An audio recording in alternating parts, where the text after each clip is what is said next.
Good Sunday evening, everybody.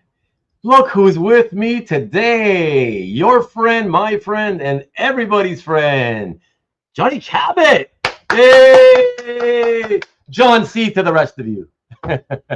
And John, as always, even though I just told him 30 seconds ago to remember to unmute himself, like most guests had forgotten. All right, there he goes. Trust me, pretty much everybody does it, John, so you're part of the select group, you know? Okay. Welcome, by the way. Welcome, man. Okay, thanks, man. I haven't had a chance to be on for a while. Yeah, exactly. It's been a long time since you were last on, so very happy to have you. And nothing to really worry about. Just gonna come and hang, right, and see what everybody's got to talk about. And honestly, like you see on the thumbnail for tonight, and I got no news, but I'm hoping somebody pops in who was there, or at least a good friend of somebody who was there, who heard the details. Guys, we're hoping.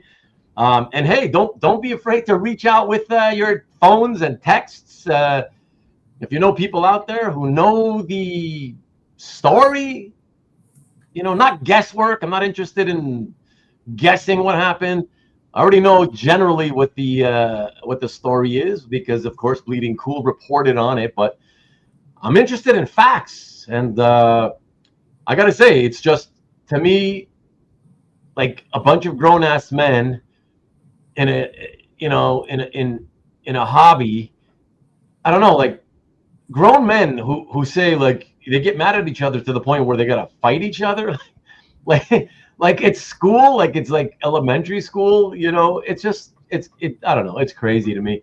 But more so crazy when grown-ass men are fist fighting at a convention over collectibles. So that it's so over the top crazy. I don't know what to say anymore, but it's just, I don't know what's true, I don't know what's not. I figure whatever I read on Bleeding Cool, I take it with a grain of salt, but I'm guessing there's certainly some truth to it. But now we're just looking for the facts, and just the facts, man. So that's it. So that's what I'd like to talk about tonight, from anybody who is at San Diego or has been hearing things from their friends at San Diego. But give me a few minutes first. Let me jump in and say hello to you all. And let's see who's going to hang out with us for a couple hours tonight.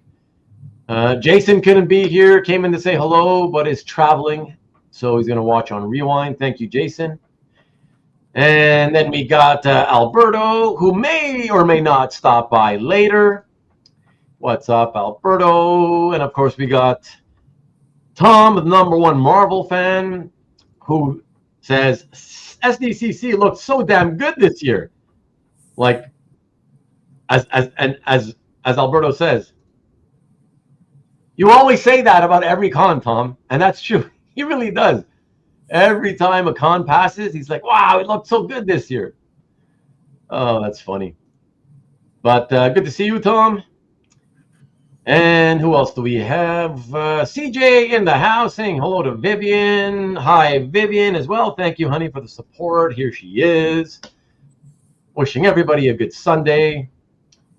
And Tom is claiming he has in the past seen a few fights happen at San Diego. Okay, interesting. But I want to know what happened this year's San Diego, Many were pissed off over the Hall H Marvel panel, is what Tom is saying. Okay, although that may be, but that's not the fist fighting I'm talking about. The one I'm talking about, for those of you watching who don't know what I'm talking about and are wondering what the heck you saw on my thumbnail, as word has it, so Felix had produced some copies of this project an art collector was putting together, where he wanted to recreate Dark Knight #1, The Dark Knight Returns, from Frank Miller and Klaus Janson, and recreate it, every single page by a different artist. And so this project ultimately did come to a conclusion. It was completed. And then for the fun of it, as I understand it, Felix ended up, quasi-publishing it, putting it into like a hardcover book format. And, with a very limited copy run. I don't really know. I've heard numbers, but I'm not going to quote anything because I don't know the facts. And he was supposedly going to get a handful of copies to either give away or some to, I don't know if it was some to give, some to sell, and maybe some to auction. And the money, any monies generated by, I guess, the sales and or auctions was going to go to a charity. I guess his charity. I would assume it would be his charity. That's how I understand it. And then from there, I don't know anything else other than apparently the auction process of trying to auction off, I don't know if it was one of the books, multiple copies of the books, I don't know. But during the auction process, supposedly, there was so much demand for a copy of these books that the book was supposed to be, I think, $50 at first, and then a few hundred. Again, don't quote me on all of this. I have very vague details, but when it got to the bidding process, apparently these guys were crazy enough to bid it up into the thousands, and then supposedly into the 5-figure range, so over 10,000, or at least 10,000. And that's all I know. And fights broke out. Apparently, apparently it was, the word literal was used. Literal fist fights broke out. I don't know if it was multiple fist fights, a fist fight, that I don't know. Yeah, so that's why I'm hoping, I'm relying on you guys who are here, and hoping that some of you guys have the info to fill in the blanks for us. We'd like to know, because it's really crazy news. If it's real, it's just out of control craziness. Just hard to believe that people would go that far. But yeah, would rather know the truth, just so as to not spread false rumors, because, guys, everybody knows how stories take a life of their own when little detail is out there, and then, one person says it to another, and then they tell it to another, and the story keeps changing with every telling, So, yeah, hoping to hear some stuff from you guys. Hopefully, maybe Marcus. Out of the regular viewers here, Marcus is the only one I can think of who was at the con, and still is at the con. So I don't, and there he is saying that the exhibit hall was closing in 2 minutes, but that was 12 minutes ago, so it is closed now. Stop being mean to me, says Tom. I'm very sensitive. Yeah, so that's it. So hopefully we'll see. I'm going to catch up to some comments here. Let's see if Marcus has anything to reveal to us, if he saw anything happen with his own eyes, And we'll see. Let me see. Peter's in the house. What's up, Peter? And Dwayne Zapane is back. How you doing, Dwayne Zapane? And I just got a message from my wife, who's just in the other room. Okay, I guess just confirming some supper with friends a few nights from now. She couldn't wait to tell me, I guess, in the middle of my show. And let me see. The Rickster is in the house as well. What's up, Rick? Sam Maroney. What's good, Sam? Good to see you. Been a while. And who else? Who else has come in? Oh, okay. So we got the first piece of news from Marcus. Understand, Marcus, I need details in order to, corroborate. Anybody can say the fight was fake news. Can you tell us anything? Do you know anything of what actually happened? About what actually happened? That would be helpful for sure, you know. And is Peter taking us to a whole nother level again tonight? He is not. He is not. And there's no HNL tonight. There's no HNL. John Brown says, "Good evening, everyone." Good evening to you too, John. Good to see you. Thank you. And let's see who we got. Peter again. We got Tom. Everybody having their side combos. Everybody saying hello to each other. And of course, finally, the first person who said hello to the both of us. Hello to John and Ruben. Very nice. I like that. And my wife says hello to you, John. There you go. And of course, Tom as well saying it. Let me see. Oh, David Barr in Australia. What's up, David? TJ's in the house. Good to see you. And we have CJ, of course. Who else? Hellos. I'm trying to skip all the hellos. And let's see. Let's see. Marcus was hanging out. Alberto, good day. Tom says, I wasn't there, but got some great pictures of art and bought a few pieces. How did you buy pieces if you weren't there? Although, you know what, Tom? I suspected that the Jack of Hearts piece that Mannix had posted on his Instagram, I suspected that might be for you. And now I've since confirmed it was indeed for you. So congratulations, because I thought that was beautiful. Superb looking piece. Wonderful, vibrant colors as always from Mannix. And on a character like Jack of Hearts, it really suits him. So yeah, it looks great. That's awesome. Marcus is now confirming, though, everyone, that while there was apparently no fight surrounding the Dark Knight Returns art book, apparently there was a fight at Scott Snyder's booth area. Okay, another rumor, though, unsubstantiated. Ian Saint's in the house. How you doing, Ian?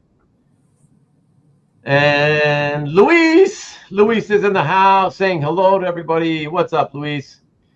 Good to see you. Luis just posted a banger for his collection, another painted piece of card art by the Hildebrandt brothers from 1994. Wolverine, arguably the most in-demand character. So very cool. Good to see that, Luis, and congrats again. I say again, everybody, because I already congratulated him in a comment under his posting in the cat gallery. And who else? Well, there can't be awesome cons, SDCC, but you always think they're all amazing. Okay, so Marcus says that the Dark Knight book was hit with a copyright cease and desist order,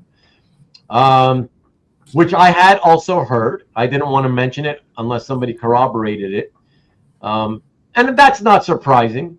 That's not surprising because I do recall, I believe it was Felix himself who mentioned that these copies were put together for fun and without permission. So, you know, a nice looking hardcover book that's Batman related being offered up, it doesn't matter if it's free, given for free, or auctioned for charity.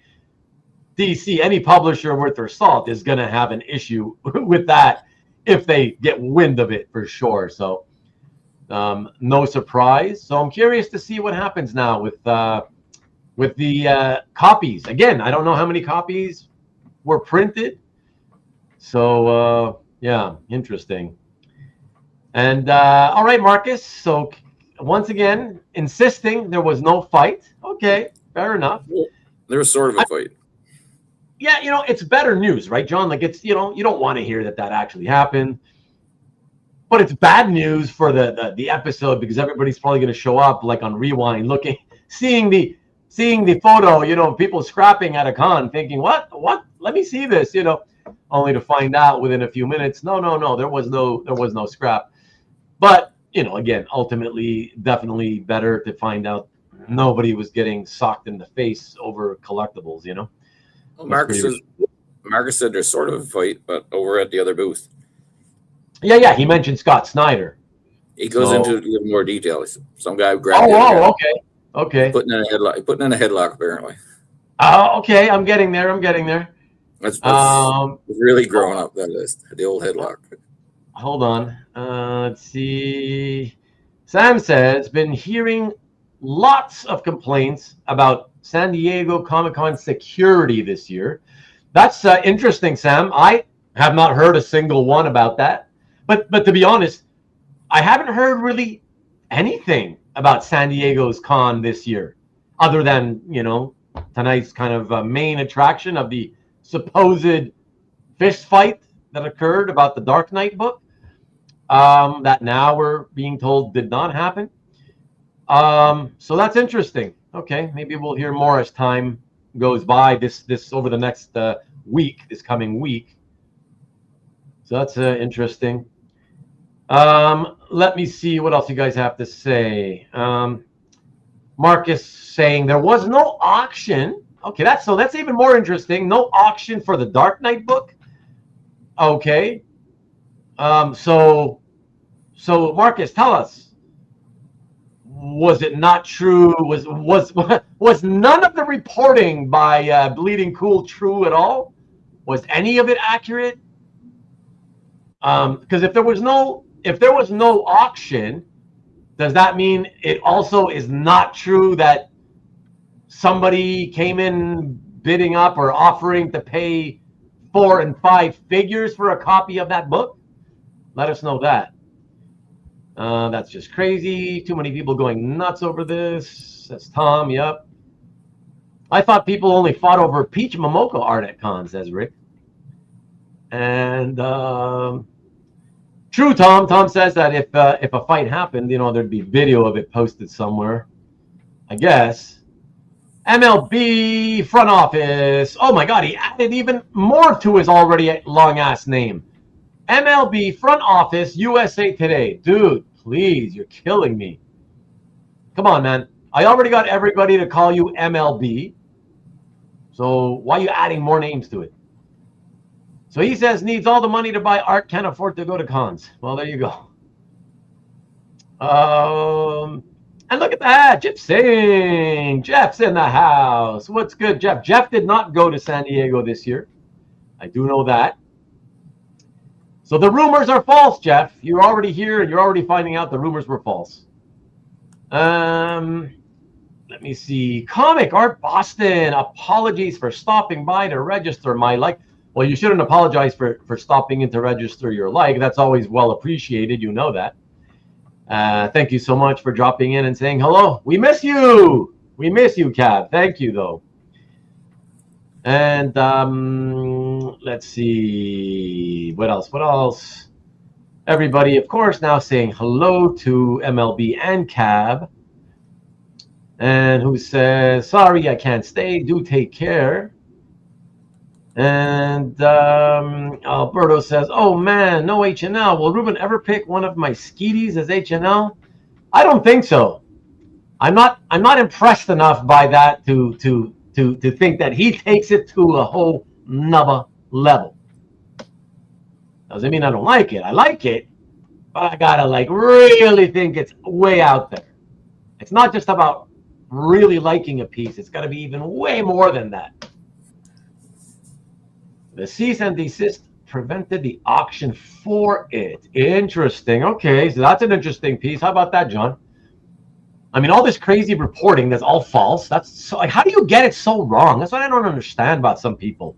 But a guy like Rich Johnson at Bleeding Cool News, he's known for sort of shit disturbing and trying to be the first guy to get the scoops from conventions and stuff. So I kind of feel like he has always been a guy who's willing to just make it up, just so people go to the site and he gets the hits. I'm not accusing him of that because I don't know, but I've long suspected he's willing to do that. So sounds like a clickbait story. Right. Doesn't sound like it was true at all. No.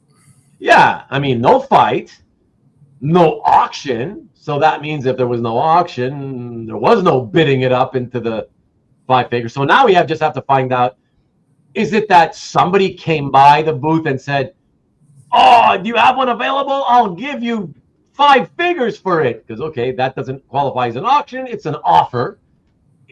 That would at least be somewhat truth, close to the truth. Right? Well, Batman was involved. So. Wow, we're really stretching on that one, John. It was in San Diego. Right? Yeah, it happened at San Diego. We know that.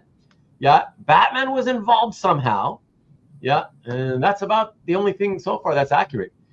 DC stopped it, even if it was for charity. All right. Okay, thank you, Marcus, for that. Okay. Again, not surprising either. What's up, Lee? Good to see you. Good evening, Mark Vega. Good evening to you. Mark, were you at San Diego? I don't remember. I think you were. Huh. Let me see. Who else? Let's see. Hellos everywhere, back and forth. Wow. Comicar Boston, minutes later, still saying apologies. Got to check out now.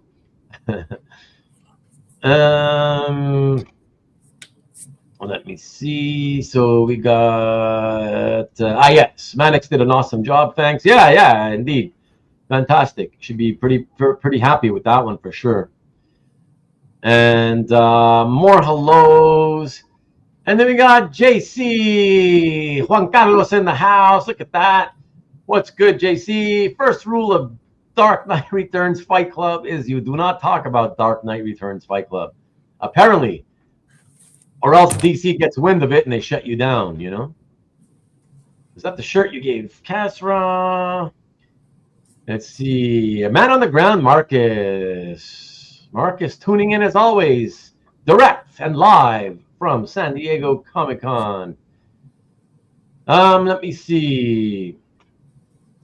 Alberto says that Tom broke one of the unspoken rules of the hobby, posting the Mannix piece on social media before receiving it.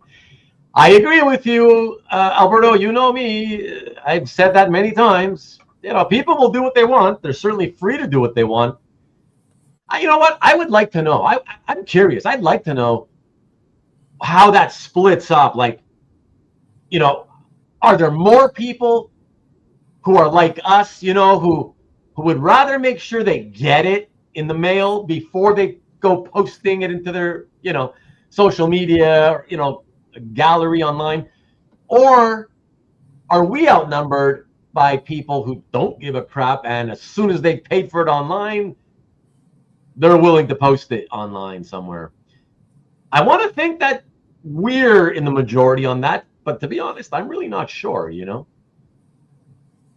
Posting pics over the last few days. Yes, exactly. Marcus does that every year, though. So Mike, NSN Art, says, I can confirm I saw video of several elastic waistbands fighting to maintain their integrity. Nice. The fight was over the Absolute Batman gift box that was limited by DC store. Okay. So it's like 2 different Batman DC related items, and the stories about them got crossed in the telling. And that's how that happened. Okay, got you. So there was a fight of some kind at the DC store booth about Absolute Batman gift box. Wow. Still pretty crazy. For sure. Yeah, by the way, who is this guy? Because I banned him. I banned him from my Instagram. I don't know who this guy is. And all of a sudden, his posts are all filling my feed on Insta. And I saw one yesterday saying, I bought $72,000 worth of art for the community. Like, what the hell does that even mean? I'm pretty sure nobody's buying $72,000 out of their own pocket to give art to the community. So I don't know what he's talking about, but when you say that or you post that on a picture on Instagram, you certainly seem to be insinuating you want people to believe you did that. So, Tom, I'm leaving it up to you to let me know who the hell that is and what's the story with that. But his posts were bombarding and my feed, and so like I had to like tell Instagram to stop putting his stuff in my feed. And yeah, you say 32K, his post said 72K. But again, I don't even know what that means. So someone was put into a headlock.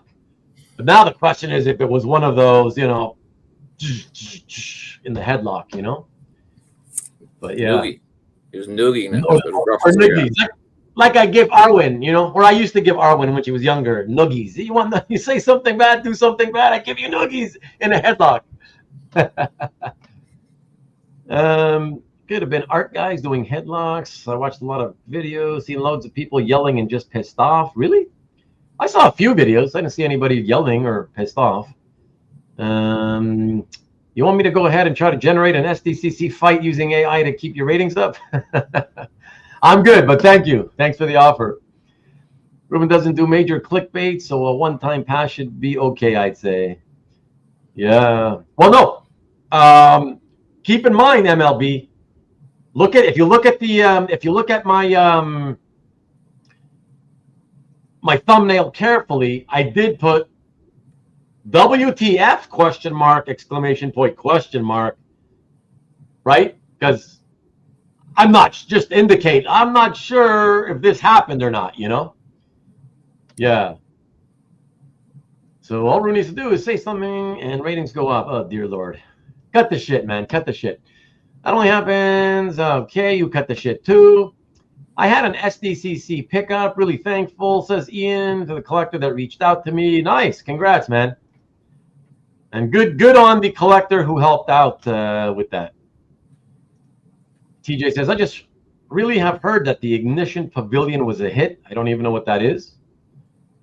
And that Adam from Prana, I don't know who or what Adam, ATOM, from Prana, don't know what that is. Badmouth Comics Pro, don't know who that is or what is. Marcus, I can't believe any of the Bleeding Cool. Oh, sorry. I don't believe any of the Bleeding Cool. And you can have Felix on to give you details. Well, no, sure. Listen, knowing that Felix is over there, you know, you're addicted. You've got OCD. And so I know that's why you're here all the time, even in San Diego. Now, Felix also has admitted he's got so obsessive compulsive disorder, but because of that, yeah, I don't want to reach out to him and ask him, you know, hey, can you try to tune in? But Felix, if you are watching, or if any of Felix's friends out there are watching, and you're hearing this, just know that by all means, if by some crazy reason you have mood to drop by tonight and, you know, give your 2 cents and clear the air as to, you know, the rumors out there as to what happened, yeah, of course, as always, just jump into the chat, let me know, and I'll send you a link and you can come into the studio and we'll clear it up for everybody so there's no bullshit going around, you know. And let me see. Let's see. Hey, what's up, DJ? Lovely to see you. DJ, are you at San Diego? Did you make the trip out there? And who else? Got a few pieces as well. Friends sent pics, just paid the seller, and then they're shipping to me. Very nice, Tom. Congrats. And Ian says he lucked out with a local collector on this one. Hopefully picking up next week if the schedule stays free. It's even better if you can do it locally. So that's very nice. And the ROM piece by John Moore. Okay, I guess I'll wait till I see you post it because I don't know what you're talking about. I haven't seen that. Piece by John Moore. Was at the DC booth. Okay, yep, that's what I pretty much said. Yep. I love John's work. Can't wait to see it. CJ says that my friend said his sister told him that the fight was a bloody mess, according to his cousin who texted him while talking to the person who may have seen it. Nice. Appreciate that. Oh, thank you, Mark. Mark did not go to San Diego this year, just last year. Thanks, man. Many videos we posted of the fights. You would think they already would have been, yeah. And Marcus says, I'm talking to Lambo right now. Nice. All right. Let me see. Confirmed. Oh, Lambo confirmed there was no fight. Okay, well, thank you. At least we got that straight. Marcus has got some nice books signed and some nice pieces. No, I should have waited, but Jiggy, what? Something about shipping. Okay. Lambert says that he's a big fan of the show. Tell him I thank him.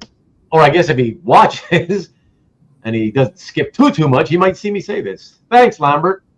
Lambert just followed me on Instagram. And I followed him back, but he's got a private account. And so it says, I forget what it says. I'm not so big on social media, but it says something that indicates that, like, he then has to still accept me back or something. I think. No biggie. It's all good. Hey, Lambert. Marcus should get a press pass debunking rumors and telling the truth. I agree. But he already gets in for free, so does he really need the help? And always wait till art's in hand, says Tom. Was just too excited on this one. Marcus says that there was one who contacted Felix from Bleeding Cool to get a quote from him. Oh, really? Oh, no one. Sorry. I read that wrong.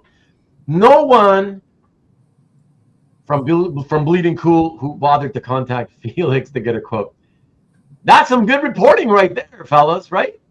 Wow. There's no room for facts. Facts don't sell. Fuck that.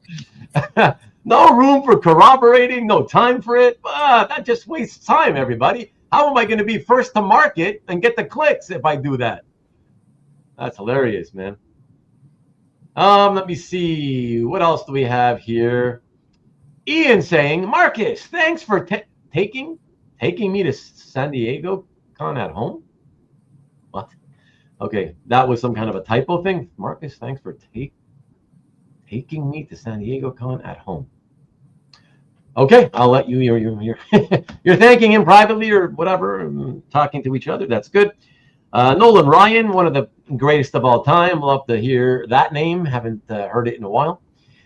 Sam says that, were there any eye pokes or ear twists? Mo, Larry, and Curly. I mean, that would at least be funny. CJ telling you all, not me, but CJ, 38 watching. Actually, that was a while ago, minutes ago. We're up to 47, so we're at the 4 dozen watching now. And I don't know how many likes. Probably not more than the 22 you said a few minutes ago. But yeah, fellas, if you're watching and you don't mind, down here where I'm pointing, there's a thumbs up icon. That's the like button. If you don't mind hitting that for encouragement, I'd appreciate it. It's all I ever ask for. I don't want you to hit the subscribe button. Please don't, unless you're a regular viewer. But if you're not, please don't hit the subscribe. I do not want my subscribes going up. Felix is probably at SDCC. Of course he is. Yeah, he's probably going to, yeah, I would assume he's going to be there for a few more days, hang out a bit, relax before having to go home. But I don't know, just guessing, Obsessive compulsive art people, very rare. Indeed, Peter, indeed. Those damn art collectors, a bunch of weirdos, I tell you, right? Figure 4 leg lock greater than a headlock. Is it? Greater to what? To watch? Or to be put into? Because I don't know. I don't know if I agreed either way, So DJ says that he did not go. He's been in Myrtle Beach for 3 weeks. Wow, less stress. That's indeed. Myrtle Beach is for sure way less stressful than San Diego Comic-Con, for sure. Wow, I hope you've had a great time. Wow, 3 weeks? 3 weeks. I got to tell you, DJ, the only people that I've ever heard of my entire life who take 3-week vacations are people who travel overseas, like over the ocean, right? Whether it's over the Pacific, over the Atlantic. That's the only time I ever hear people taking 3-week vacations. Like within their own country, it's rare I find that I ever hear people even take 2 full weeks. Usually when within your country, it's like at most a week. It's interesting. 3 weeks at Myrtle Beach. Wow. I usually take a month. What's that? I usually take a month. Are you being serious? Yeah. But going away from home? Yeah. And still in the country. Yeah, like what kind of a place would you go to take a month? But are you saying going back to where you were born and raised, that kind of thing? Yeah. Yeah. That's different, John. That's a little different. You got family there. You still have family there, correct? Yep, still. Yeah. That's different. I mean, mind you, DJ, didn't tell us. Maybe he has family, and that's why. That certainly would be different when you have family, But if it's just like a random vacation, you don't hear that too often, Marcus says Felix has to take care of administrative stuff to renew his table. Oh yeah, no, I trust me, I know. Don't make him, don't guilt him into it, please, Marcus. Like I said, with OCD, he's probably gonna try to come on, and he's busy, man. It's been a crazy week, I'm sure, for him, and whatever. Let him just relax and do what he's got to do to finish off his weekend and get the heck out of there. Scott's in the house. Hoarder's Hide himself. What's good, Mr. Spectre Lover? And let me see. Hello, my Hyde, Mr. Hyde, indeed. And let me see. DJ says that definitely a nice place to hang out. The 4th was fun and the fireworks on the beach. Nice. Okay, and let me see. Back when CJ says, back when we lived on the East Coast, we would do Outer Banks and Myrtle. Okay, and let's see. What do we got? Thank you, CJ. Yeah, you see what I mean, CJ? The viewers had jumped up by like 12 or 15. But yeah, the likes only by 3. That's how it is, Myrtle Beach has Fuddruckers still. What's a Fuddrucker? Hey, John C., don't talk so much, says Alberto. Tell him something, John. Swear at him or something. My mic's not working very well. John is being too nice, Tom says. Lambert, this is from Marcus again. Lambert says that if a fight had broken out at the booth, the con would have shut down the booth, so the article was malicious. Right? Yeah, that's horrible, man. That's terrible. Which is again why if you read the description of this tonight's broadcast, down below here, this video, you'll see I wrote, I make it clear that like I take everything ever reported by Bleeding Cool with a huge grain of salt for reasons such as we've learned tonight, right? It's willing to BS with the best of them, right? So ridiculous. Let me see. 6 days is the longest vacation I've ever taken, says Tom.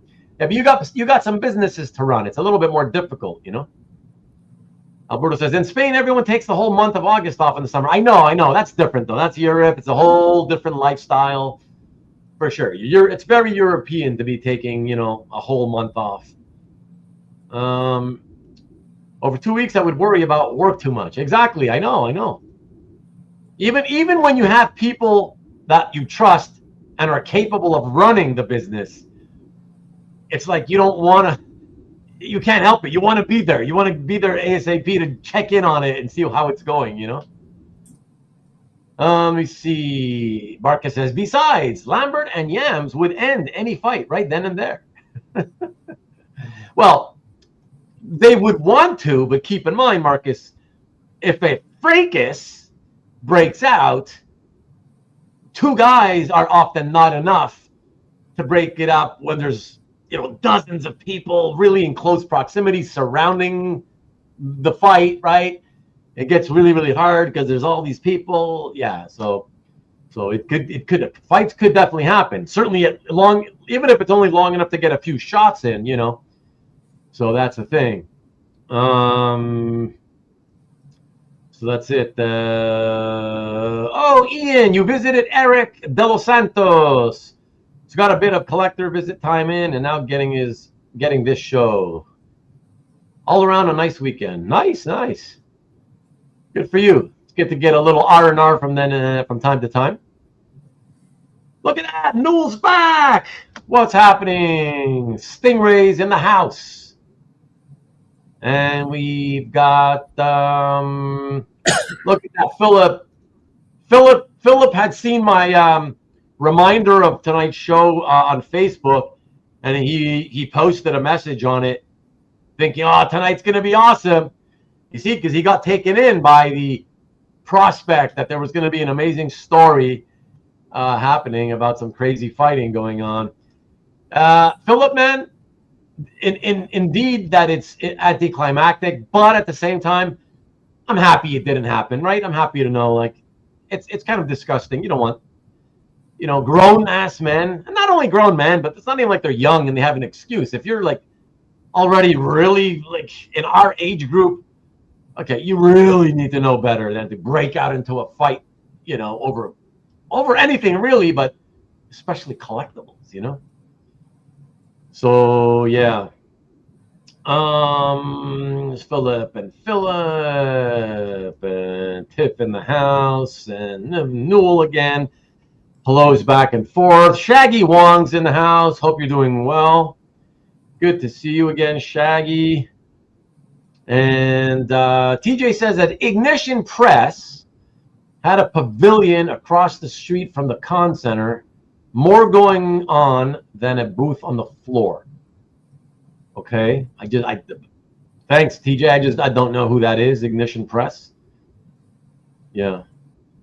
In the military, people take 30-day vacation all the time. Indeed.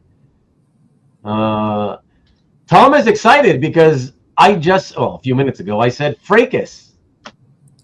Indeed, it's a terribly underused word, isn't it, Tom? And was a lot of fracases at San Diego. But Philip says, question. Let me post it. Even if an actual physical fight didn't break out, did the crazy bidding war occur? Well, no. We also confirmed that was also another bullshit lie by Rich Johnson at Bleeding Cool, Philip, unfortunately. Again, not that I want it to happen, but unfortunately that he lied, blatantly lied and made it up. Or to cover my ass, somebody reported it to him and lied, made the whole story up. But yeah, whatever. The story was based on lies.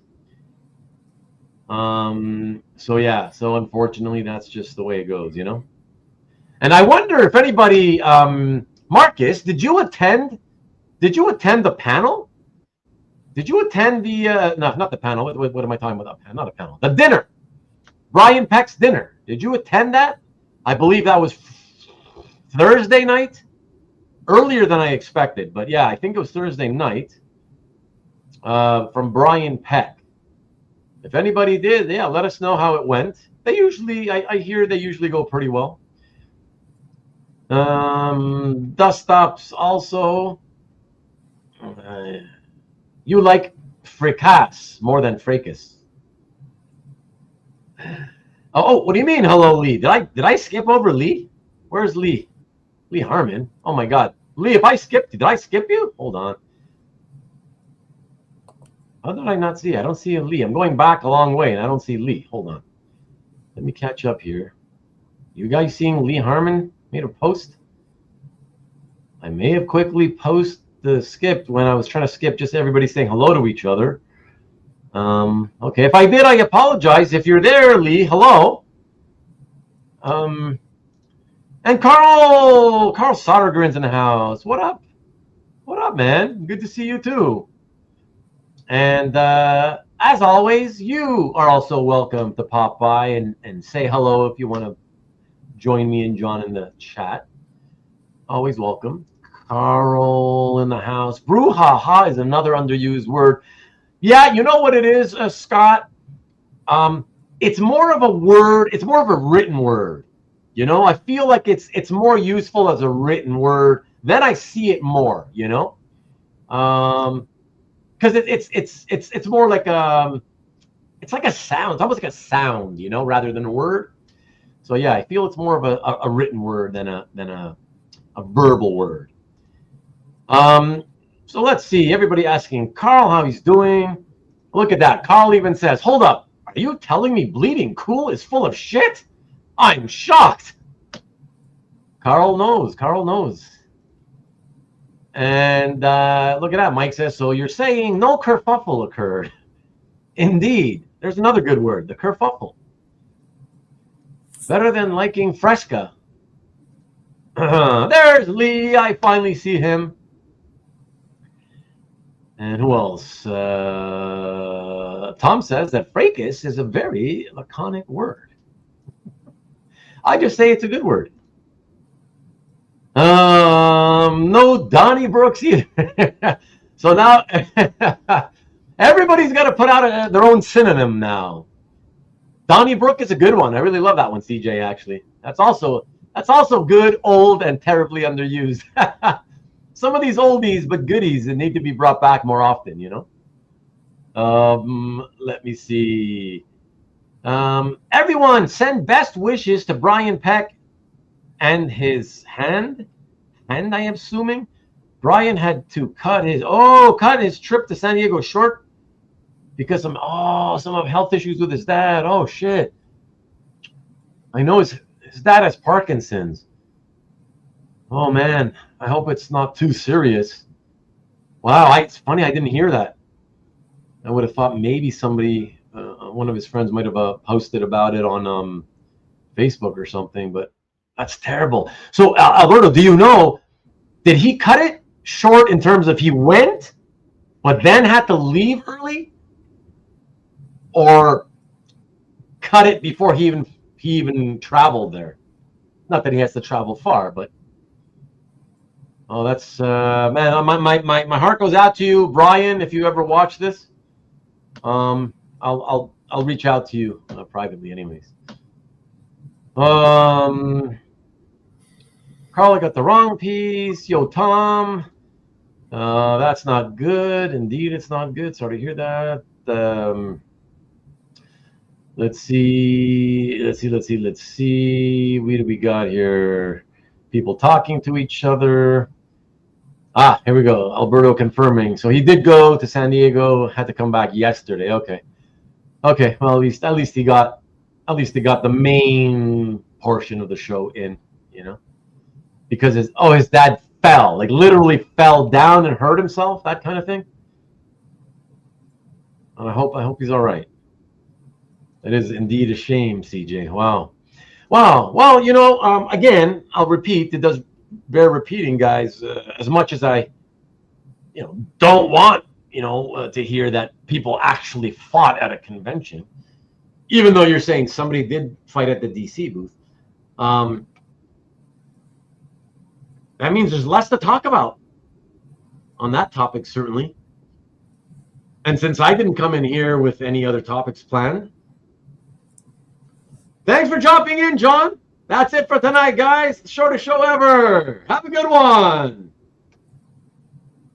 Okay, no, I'm not going to leave you in the lurch. There's another pretty good word. I'm not going to leave you in the lurch, but I've had a kind of a busy week with personal stuff and shit going on.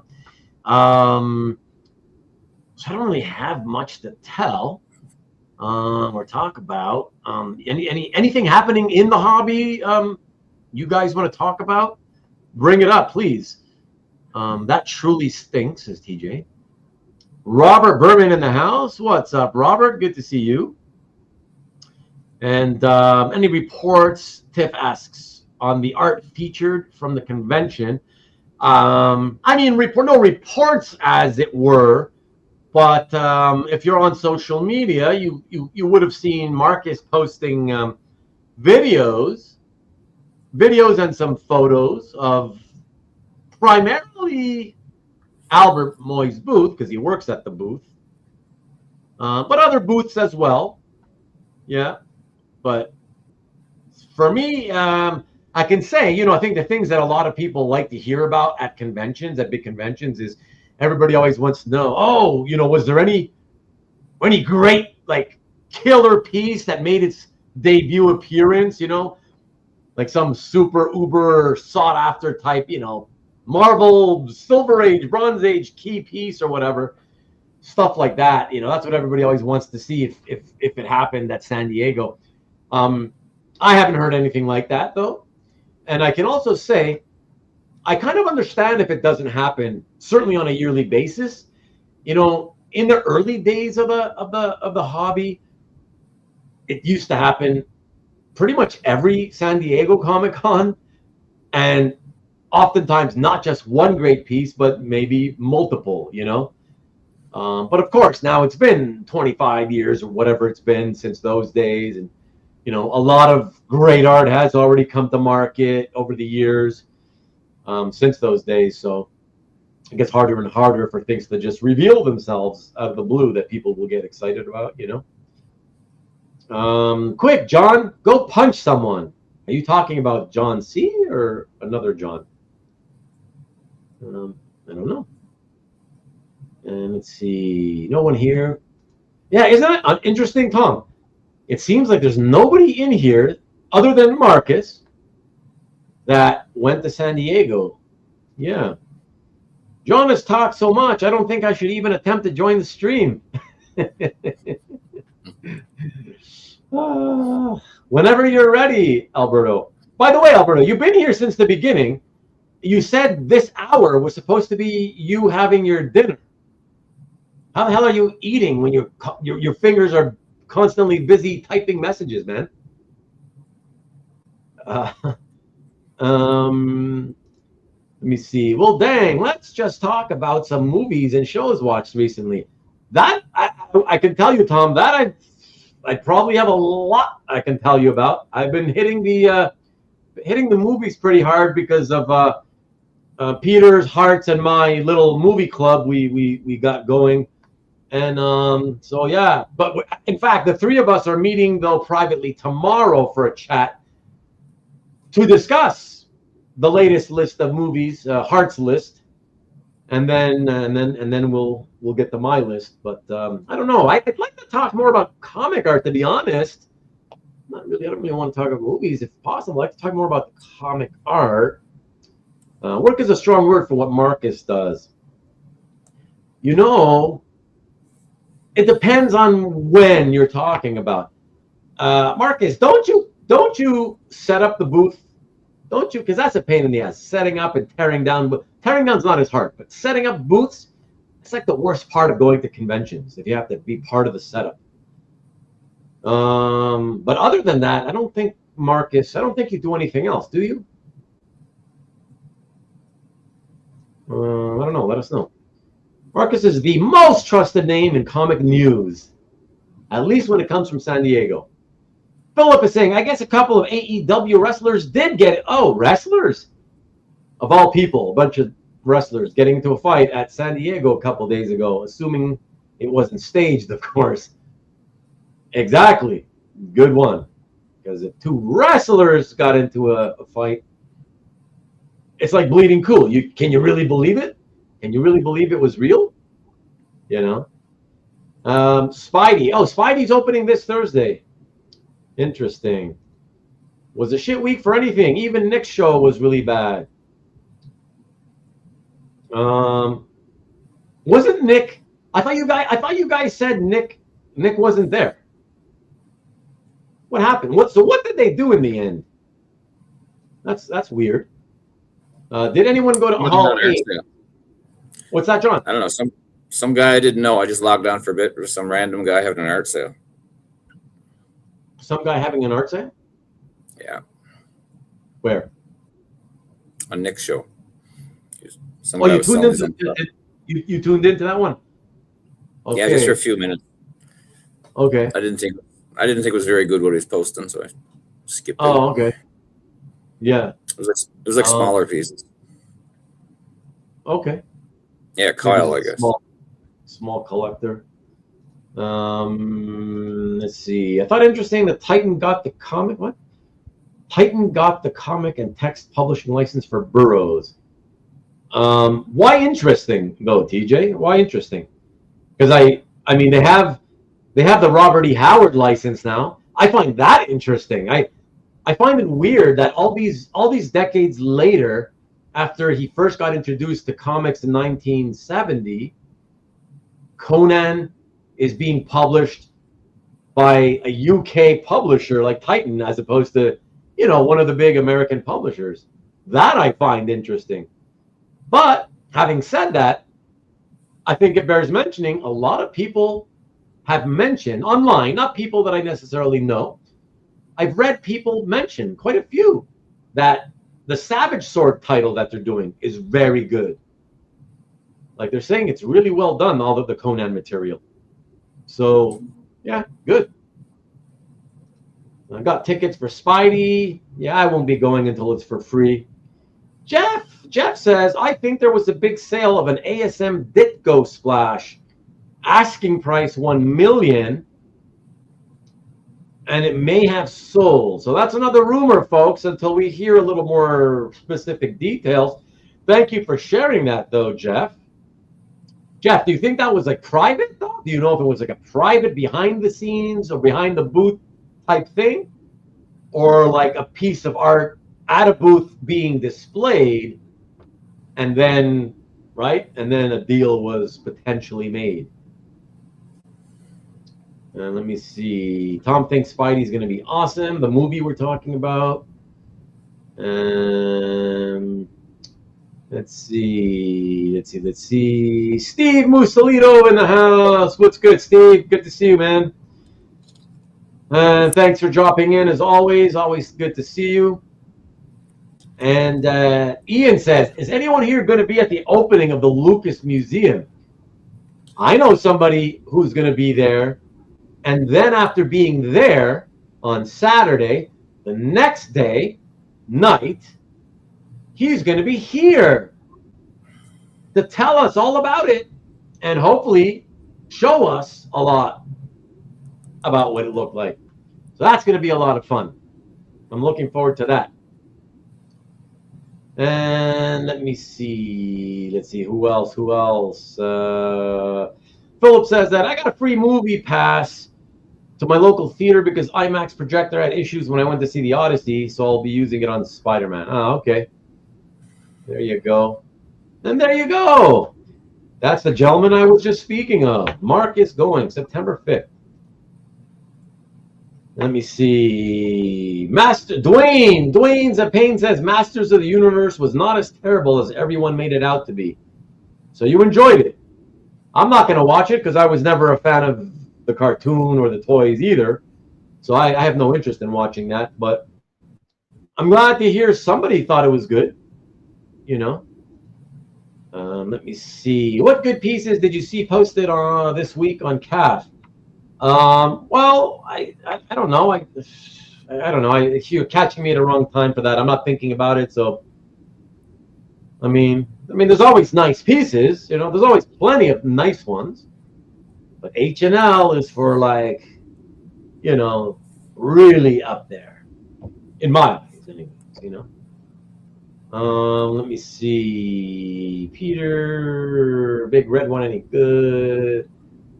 Let's see. Made a vid just for Scott. A bit about what though? Okay. Will all the Absolute Batman wins make the art even more desirable and impossible to get? What do you mean by wins? What do you mean by Absolute Batman wins? I don't know what that means, Steve. There you go, Marcus. Finally, I got to his. It's not him that took a long time. It's he took a long time to get to his comment. Marcus, indeed, as I suspected, just has to help with the setup and the tear down of Albert Street. Thank you. And good evening to you, Rich. Good to see you. Packing now to shop artwork back on to ship artwork back on pallets. Right there, you go. And see, he's working and yet still tuning into my show and posting comments. That's wild, man. Super wild. Let me see what else. What else are people talking about? That's why it was shitty, says Alberto. Poor Kyle was put on the spot. Oh, really?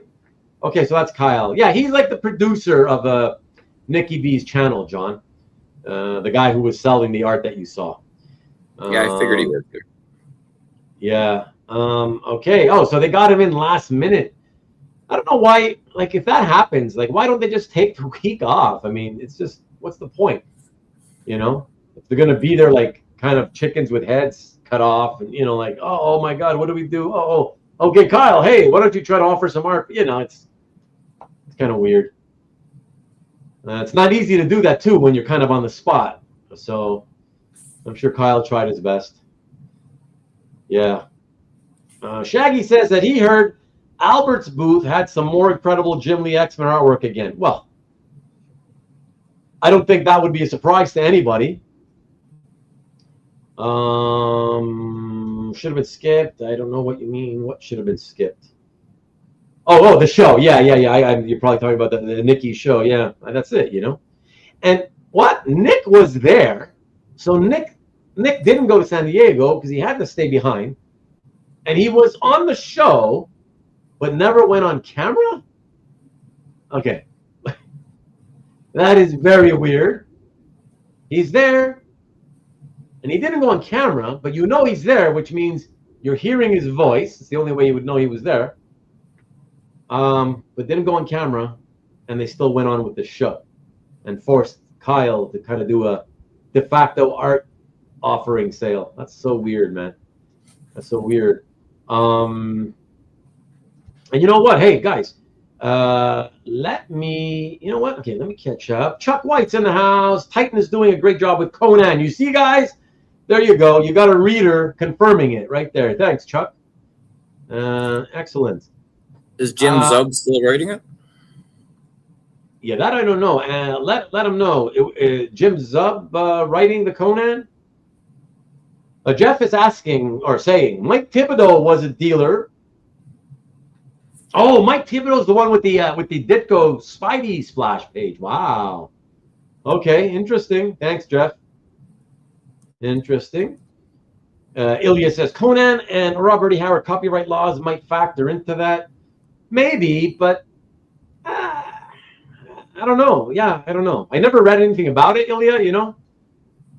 I just assumed that Marvel, I guess they had them last, just let them lapse and didn't want to continue. But then again, I could be wrong. It's just an assumption I made, you know. I guess anything's possible. Let me see. Let's see. And look at that, Steve Mussolino also going to be at the opening of the Lucas Museum. Yeah. Philip says, let me guess. The person who owned the Ditko Spidey Splash wanted to consign it with Heritage, but Jim talked him into selling it to him. That's an interesting guess. I'll be there on Saturday, 9:30, entrance and reception. Very nice, very nice. Who else do we got? Robert Berman went to the Masters of the Universe, letting us know, and he enjoyed it for what it was, and the kids liked it. Very predictable movie for grown-ups, though, as you would kind of expect. Thanks, Robert. And Tom, you saw it already? Okay. So you thought it was fun, but just a few areas where the campy stuff went way too long. Okay. Let me see. And we got Maki Poo Poo in the house. Hi, Michael. How you doing? A million times I tell you, stop apologizing. You're not late. There's never any way to be late on a show like this. You come when you want. Whenever it's convenient for you and your family, that's when it's time to come in. Always good to see you at any time. So you're all good, man. And lost track of time. Doing what? Some more attorney work? I wouldn't be surprised. You're a hard worker, man. Oh, now you're being specific, Jeff. Now Jeff letting us know it was the Amazing Spider-Man 29 splash. That's the Scorpion issue. Oh, but it had a Scorpion, Spidey, and JJJ. Yeah, J. Jonah Jameson. Wow. I wonder if I have that in my files. You know what? You know, guys, live on air, I am gonna actually check because I'm really curious if that was one I ever somehow managed to get a scan or photo of. ASM029. ASM029. And now it doesn't seem to be. I do have pages from the issue, but not the splash. Yeah, that's a shame. But okay, cool. Hopefully somebody will have taken a picture of it and posted it online. It'd be nice to see. And congrats again to you, Michael, for the Lee Weeks G.I. Joe cover. You ended up winning a couple of weeks ago.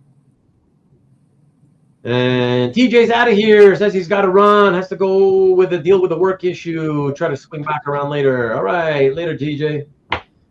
And Nate Hartz is in the house, and he says, Absolute Batman did win the Eisner. Oh, okay. That's what he was wondering. Okay, thank you, Nate. So Absolute Batman won the Eisner for what, though? Best ongoing title? That's what I'm curious about. Best selling? Is there even an Eisner for best-selling books? I don't think so. Tom says, well, why not? Why does Nick keep letting it happen? Just do the show and plan for it. Yeah, or skip it, I guess. Let me see. Steve says that they picked up some Eisner Awards. Annual win on the one-shot, and the book won best. So best continuing series. Yeah, so the best series, best ongoing series. Wow. Okay. So now I'm kind of even more curious. You guys, I told you guys last week or 2 weeks ago, I reread #1, and I wanted to get to 2, 3, 4, and 5. Still never got to it as of today, but I keep thinking about it. I want to get to it, and now the fact that they gave it an Eisner for best continuing series, it's making me more curious to find the time, make the time to eventually read it. So, yeah, we'll see. We'll see how it goes, And there you go, John. Jim Zub was still writing the Conan. Let's see. Marcus says that Ulan Abrera, the book sold out. Lots of fistfights over her debut comic. I'm sure there was. Let me see. Ian's backing him up and says he heard that. Let me see. Rick is saying, speaking of Conan, that Conan goes public domain on the 1st of January 2028. What? But in what sense, though? In what sense? Because is it kind of like, Rick, is it kind of like the Mickey Mouse thing where, when they first announced it, the chatter online was, oh, Mickey Mouse is going public domain. But, once you cut through all the chaff, you find out, well, no, it's not that Mickey Mouse is going public domain. It's simply that original Steamboat Willie cartoon becomes public domain, and maybe some very, very other early stuff from that time period. But that's it. You can't, you know what I mean? Like, it's not like anybody, we can't all just decide, hey, let's pool our money together and let's publish a one-shot Mickey Mouse comic, So later, John. I wonder how much Conan is going to be public domain. So let's see. I watched MOT. You might have saw Master of the Universe Friday. It was entertaining, says Stingray. All right, so that's another vote of confidence for that. It's actually pretty good. That's like 4 of you now saying that it was pretty good. So it's online for free on Amazon. So then wouldn't Prime just have it for streaming? Not that I really want to watch it. But when did that come on, by the way? Why would it be free? I mean, like illegally free? I thought that just came out recently. Huh. Skeletor was very well done. The Jim Bro Skeletor was stupid. What does that mean? There was 2 Skeletors in it? Because I heard people were unhappy with Skeletor.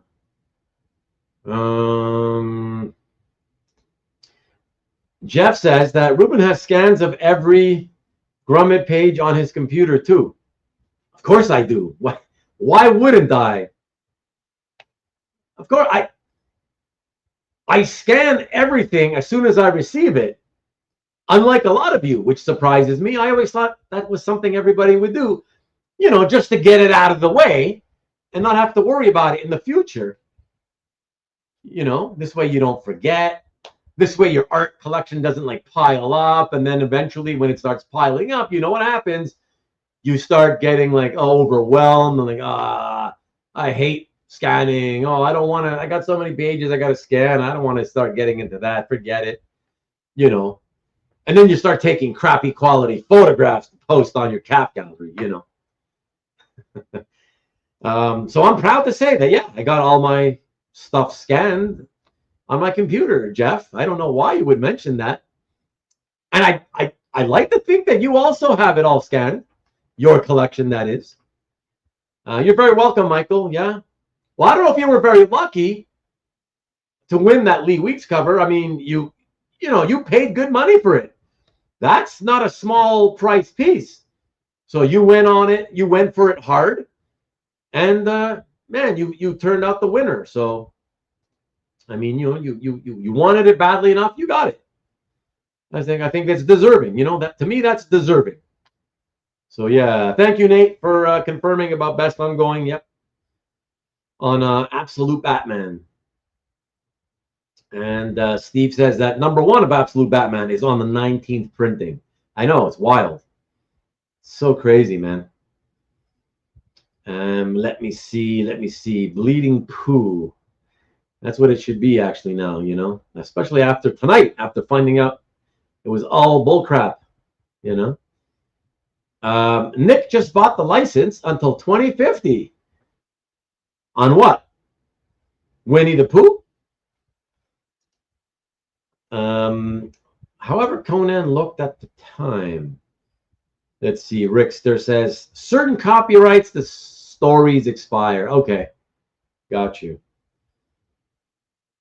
Though I still don't know, Rick, how that works, you know, in terms of publishing, you know. I mean, does that mean anybody could publish comic book versions of those stories simultaneously at the same time?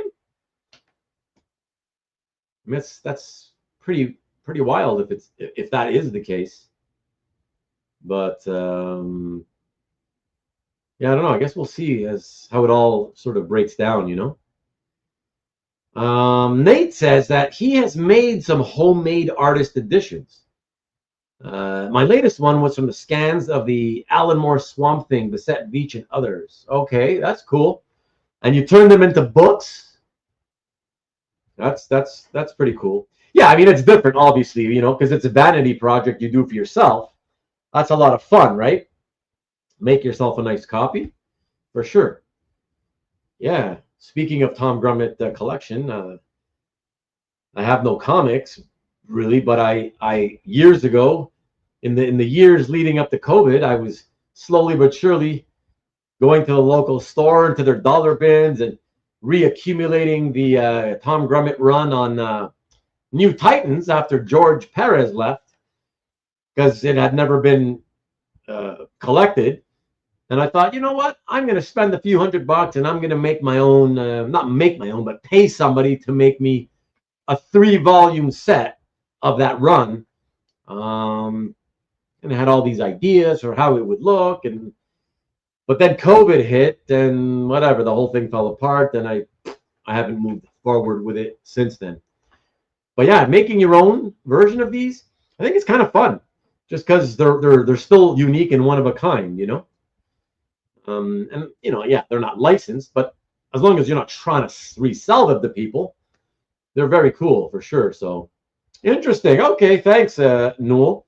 So Newell watched the Masters of the Universe on Prime. So it is available on Prime, supposedly for free, which again, weird because I thought, or maybe I'm just mistaken and it wasn't that recently that it came out. Feels like, I thought it was like really recently, by the way, guys. I'm talking like as in, I don't know, 2 or 3 months ago. But again, not being a fan of the material, yeah, I could easily have been totally mistaken.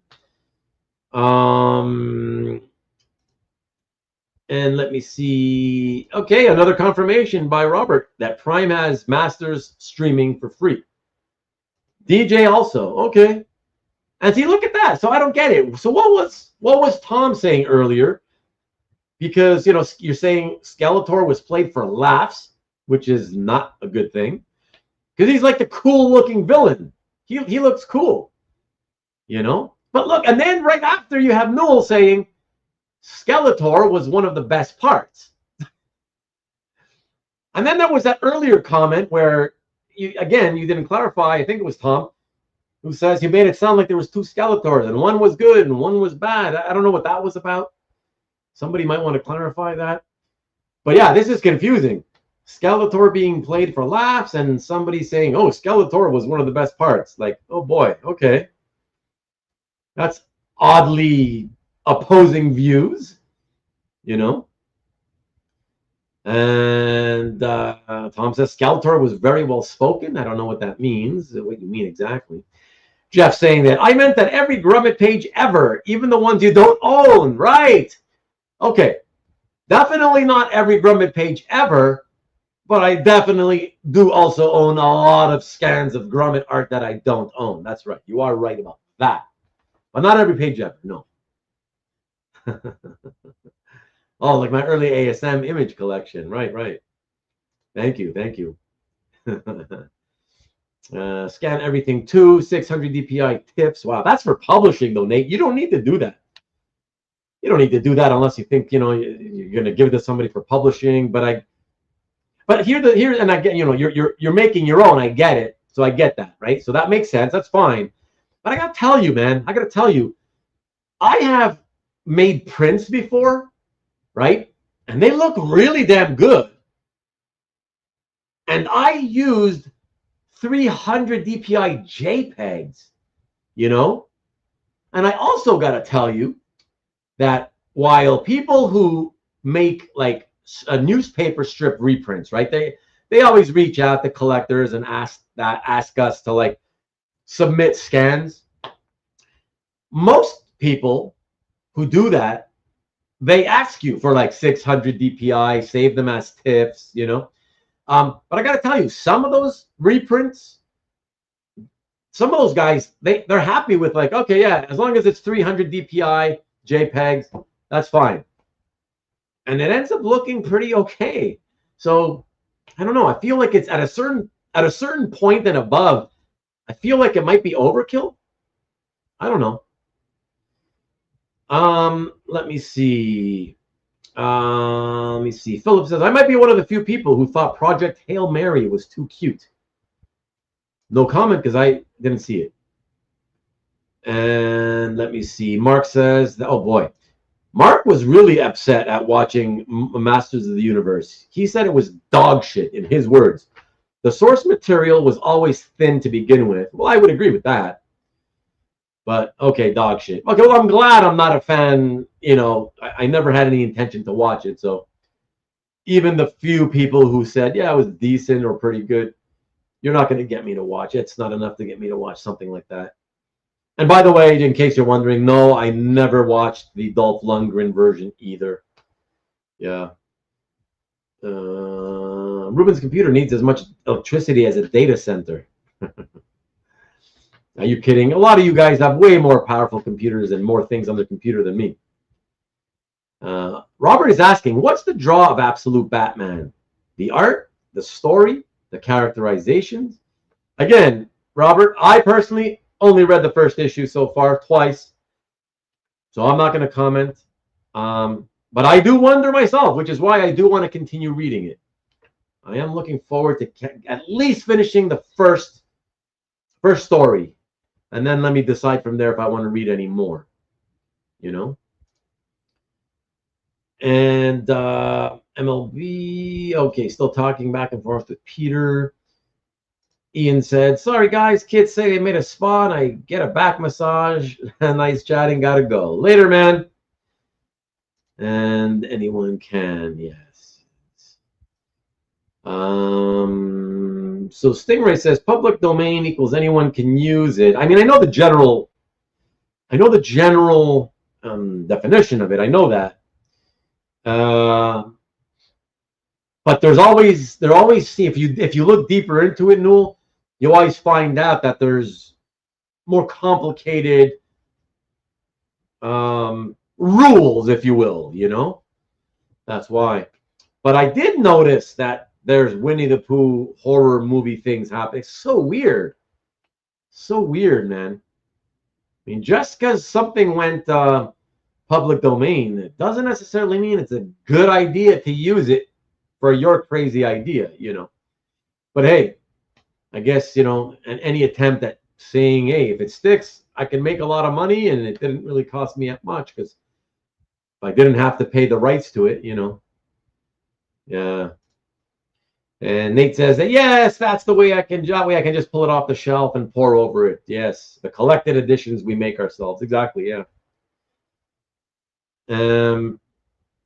Steve says that in Europe and parts of the world, copyright is life of the author plus 70 years.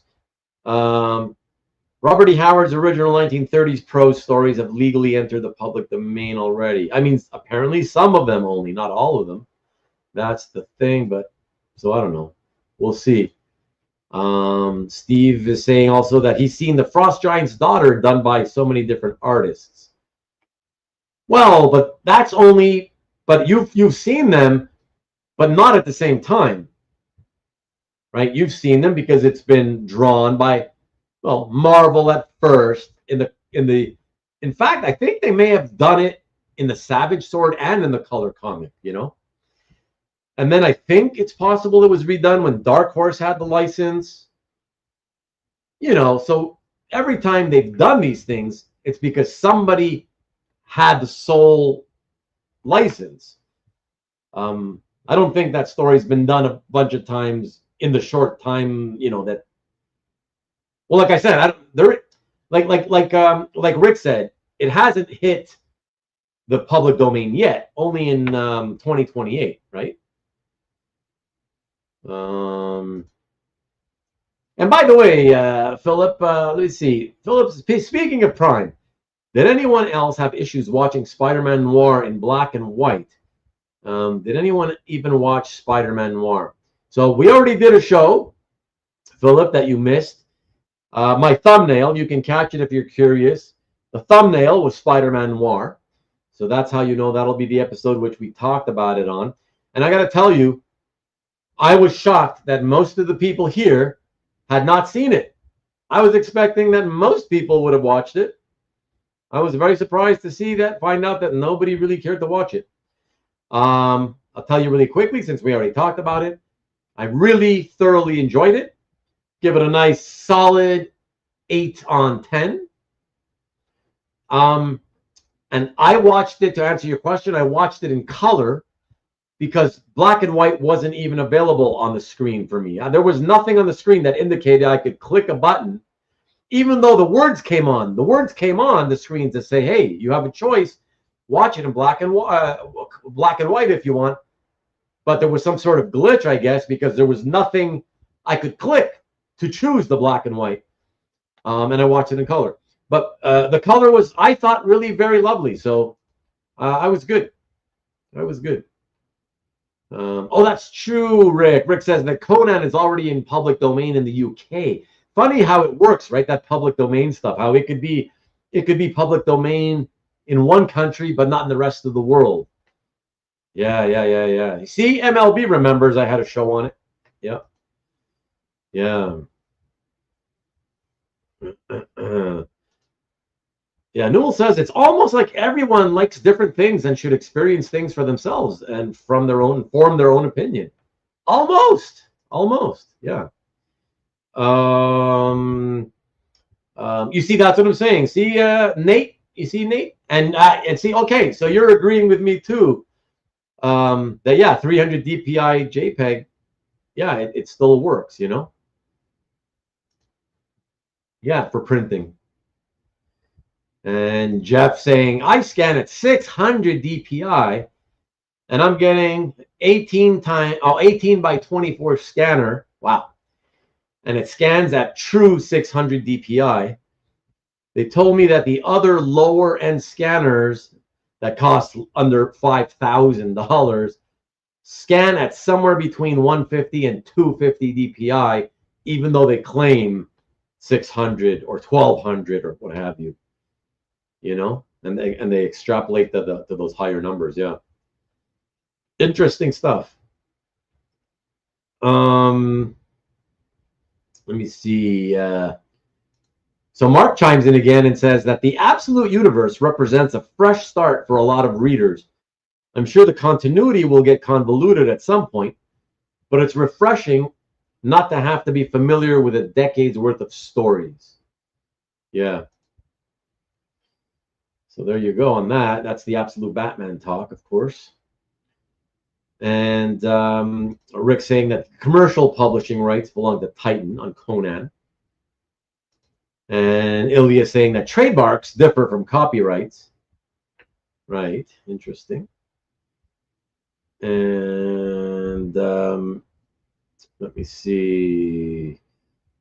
Nathan. So Nate says that he also enjoyed the Spider-Man noir. Thanks for letting me know, Nate, because like I said, I was so utterly surprised that you know, a bunch of comic guys didn't give it a try, you know.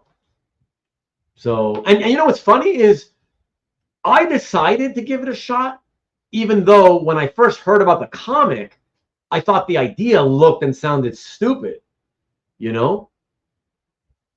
But then when I kind of saw this thing pop in front of me, either on Facebook or Instagram, I saw the image of it and I was like, oh, that looks really nice. I don't know, maybe in live action, you know, I may enjoy it just for the visuals, even if the story is not fun or any good, you know. And that's why I kind of was like, yeah, well, let me give it a shot. And I was also thinking the guys will probably have watched it this, you know, by this coming Sunday. And like they're going to be talking about it in the chat, and then I'll have nothing to kind of say about it. So, and that's really what put me over the edge and made me watch it. Only to find out when I came here on Sunday night that I think one or two other people had watched it. Everybody else was like, nope, didn't see it. So that was interesting. And so okay, and color version as well. So you watched both versions. Interesting. Lee says he started watching it in color for about 2 episodes and switched to color. Okay, you started with the noir and then switched to color. Vibrant. Well, it'll look vibrant once you go from, if you're starting black and white. I went right into the color, and yeah, I just thought it was interesting. I thought it was quite nice. And there you go, correcting yourself. No worries, obviously understood what you meant, you know. Disney pushed it in the US. That was the big change. Okay. Ilya saying that to Jeff, great salesman pitch on spending $5,000 for a scanner. Yeah, not all of us can do that, you know. So Lee asks, Ruben, doesn't it remind you of the spider character from the Pulps? Of course, Lee. I mean, that's also kind of what also when I decided to watch it, it's also kind of what intrigued me and made me feel like, oh, you know what? Let's see if it's anything like a pulp spider, you know. Yeah. So it kind of was like that, but not really. But you know, yeah, sure, it got some similarities, you know. yeah, listen, I enjoyed it. I don't know what else to tell you. I had fun. Certainly so much fun that I ended it. It finished, and I thought, oh wow, I can't wait to watch the second season. I hope I see the next season. And then within a 24-hour period, I think, or 48 hours or something, I read stuff online that they were saying, and Nick Cage actually quoted as saying, yeah, it's probably never going to happen. I don't remember the reason he said, but whatever. So a one and done deal. Oh, well, Noel says, I still need to watch it. I'm being a bad Nick Cage fan by having not seen it. Listen, man, if you're truthfully saying that you like Nick Cage, and I think you remember, you were here, I think, on that show where I said, I hate Nick Cage. And imagine, I hated Nick Cage, and especially him as a superhero, his never-ending 40-year quest to play superheroes. Not a fan.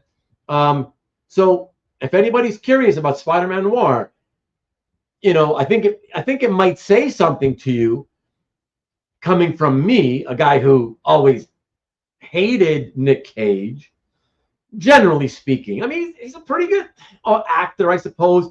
I don't like how he looks. I know it sounds, whatever, but it's Hollywood. It's all about the looks. We're going to stare at you on a screen for hours.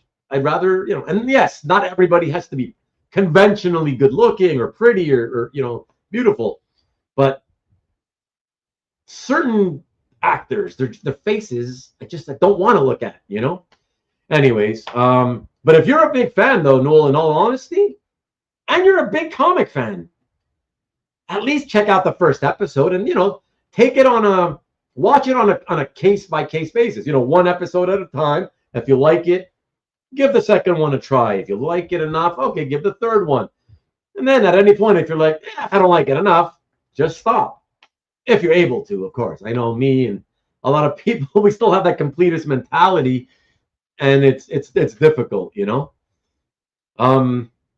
Lee went with the Wizard. Well, there's another one, the Wizard of Oz formula. I don't know exactly what the rights issue with that is, but I certainly have seen many people publish and create film versions of Wizard of Oz simultaneously. So those rights seem to be 100% like out there and available for people.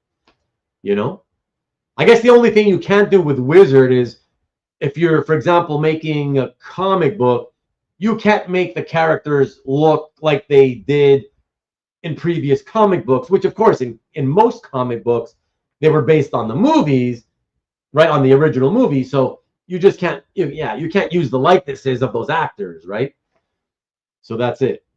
You got to make them generic looking. He didn't have a gun. Oh, that's right. Exactly. That's right. That's kind of the different thing, Lee, in the Spider Noir thing, Yeah. Yeah, I thought it was fun. Disney pushed the copyright change in the U.S. for their IPs. It changed in the 70s and worked for higher changes as well. Thank you, Nate. Ryan Gosling, says Tom, is the new Nick Cage. Yeah, I know. There's another guy I don't like. So it's like, I didn't like the first Ghost Rider actor. And now we have another Ghost Rider coming to you, to a theater near you, who I'm not a fan of.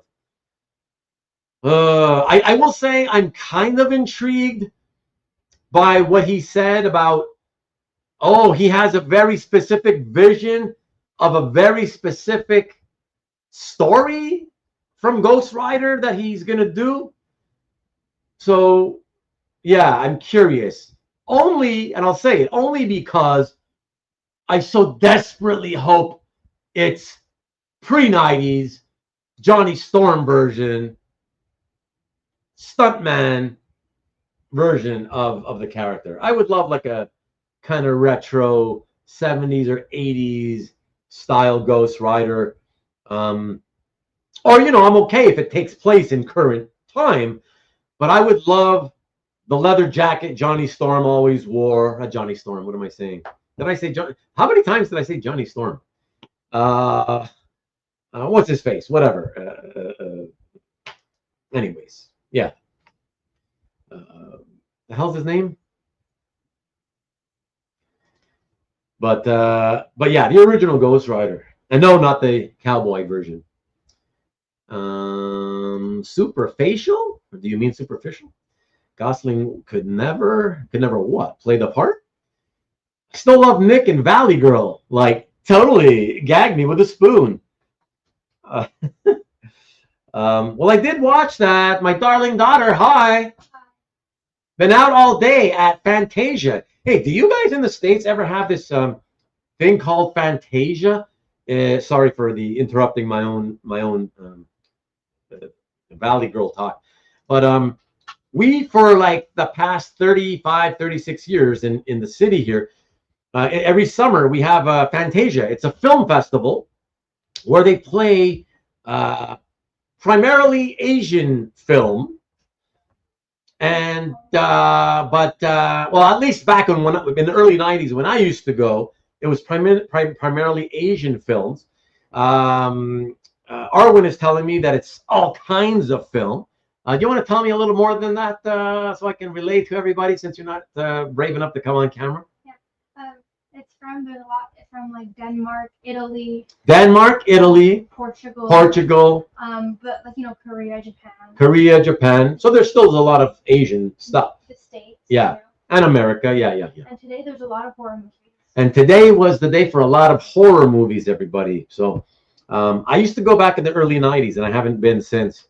The director from The Grudge was there. The director from The Grudge was there in the theater. Because it was his movie. Because it was his movie, of course. The new movie they were showing. Yeah. I'm not allowed to talk. You can't talk about it. Shh. Secret. Okay. I tried to get her to come on. We've been watching movies lately together, and I tried to get her to come on, to agree to come on one day so she can, talk with me together to you guys about some of the movies we've seen together. But she's still, unfortunately, too shy. And I don't know. Maybe I'll work on her a little more in the future. And she's peeking in by the side of the monitor right now. That's the closest you're going to get for now anyways, guys. But anyways, yeah. So I don't know. Tell me, guys, do you have that? Is that a thing over there? Fantasia, it's called. It's fan-tasia. Yeah, it used to be fun back in the day. So I'm glad to see it's still thriving 30, 35, 36 years later. So look at that. Nikki B came in. Nikki B's in the house. And you know what? Let me use this as the opportunity, fellas.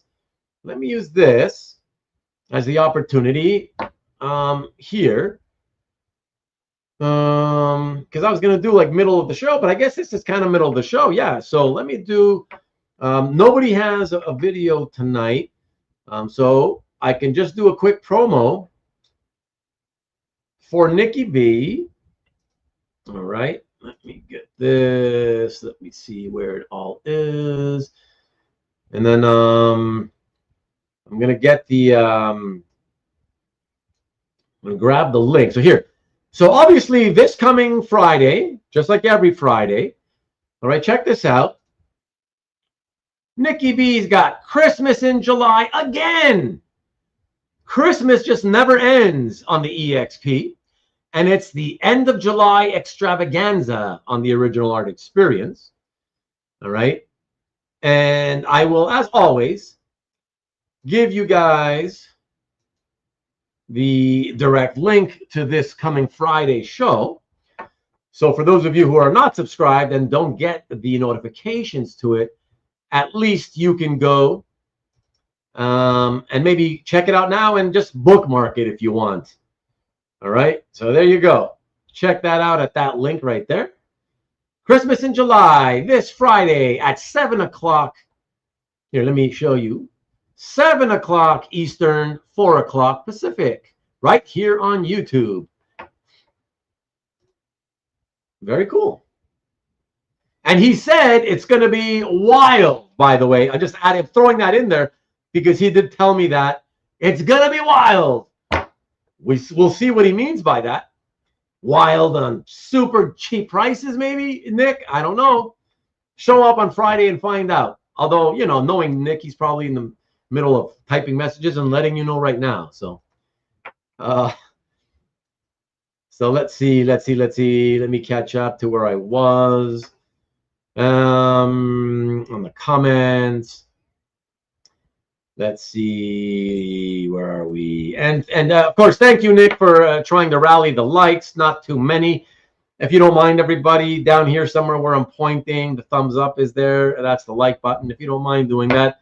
Don't subscribe, please. If you're already subscribed, then you watch the shows from time to time. Stay subscribed. It's just that I only want viewers to be subscribers. I don't want you to think you're doing me a favor if you're not going to, and hit the button if you're not going to really come back and watch stuff in the future, But yes, thank you to those of you who have already hit the thumbs up. And Francis Ford is his uncle, says Rick, and I think most people already know that. But yes, just in case nobody knows, there's still people out there who don't know. Francis Ford Coppola is Nick Cage's uncle, indeed, and always has been. Let's see. And now, based on my I never liked Nick Cage comment, MLB says, most popular actors are considered good looking. Otherwise, need to be a great actor, still won't be paid like the good looking ones. And listen, it's a business of looks. It's all about the looks, I mean, that's what Hollywood always has been, always will be. So, oh, interesting. Nikki says that if you're gonna use the rights, the free rights to Wizard of Oz, that you're not allowed to do the ruby red shoes. You can't use the ruby red shoes part of the story as an element. So Nick, is that what it is? You cannot mention ruby red shoes and introduce the element of actual ruby red shoes into your story? That's very interesting. What a specific thing to say, hey, you can't use that. And it really makes me wonder why.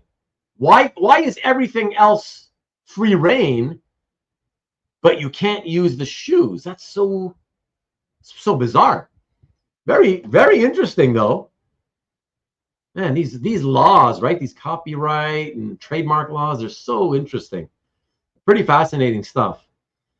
Canadian. Gosling is Canadian indeed, yes. Not that I'm happy about that. Gosling is 100 times better than Nick Cage. I don't know about that. I don't agree with that. I mean, he might be 1 time better. I'm not a fan of either, though. Frank Brockle in the house. Good evening, all. Enjoy listening to the show. It's 115 degrees in the shade in Arizona, and my power went out, and not because I didn't pay my electric bill to buy art. So I grabbed a drink and hit the road. Sorry to hear it's that hot, man. Good to see you, though. Thanks for dropping in, Frank. Don't forget to hit the little like button. Thumbs up, baby. The new Black Panther actor was an odd choice. What do you mean? New Black Panther actor? Was there a Black Panther 3 already? I thought the last thing I remember about Black Panther was them talking about how after Chadwick Boseman had passed away, that in honor of him, that they weren't going to recast the role. Which, by the way, I enjoyed his work, but I do not agree with that. If that ever happened, I would not agree with it. Listen, you played a part, you passed away, that's okay. You weren't the character. It's a role you played. That's how I see it. Just like Christopher Reeve, right? Most people adored Christopher Reeve after Superman 1, right? He wasn't going to live forever. He wasn't going to play Superman forever. And it's a well-known, famous character. And if you're a fan, you should want to see more Superman movies throughout your life, regardless of, whether they have to recast the role. That's how I see that. I don't think any known IP character should ever be just canceled. No more movies or TV shows about those characters just because, we're going to try to honor the actor who once played him and he's no longer with us. Definitely not. I'm definitely not about that. There you go. Thank you, Johnny Blaze. Blaze. I kept saying Storm. Otherwise, Chris Evans will be another Marvel character. I love Chris Evans as Johnny Storm. Loved him as Johnny Storm, for sure. Johnny Blaze, man, I really fell behind here. Let's see.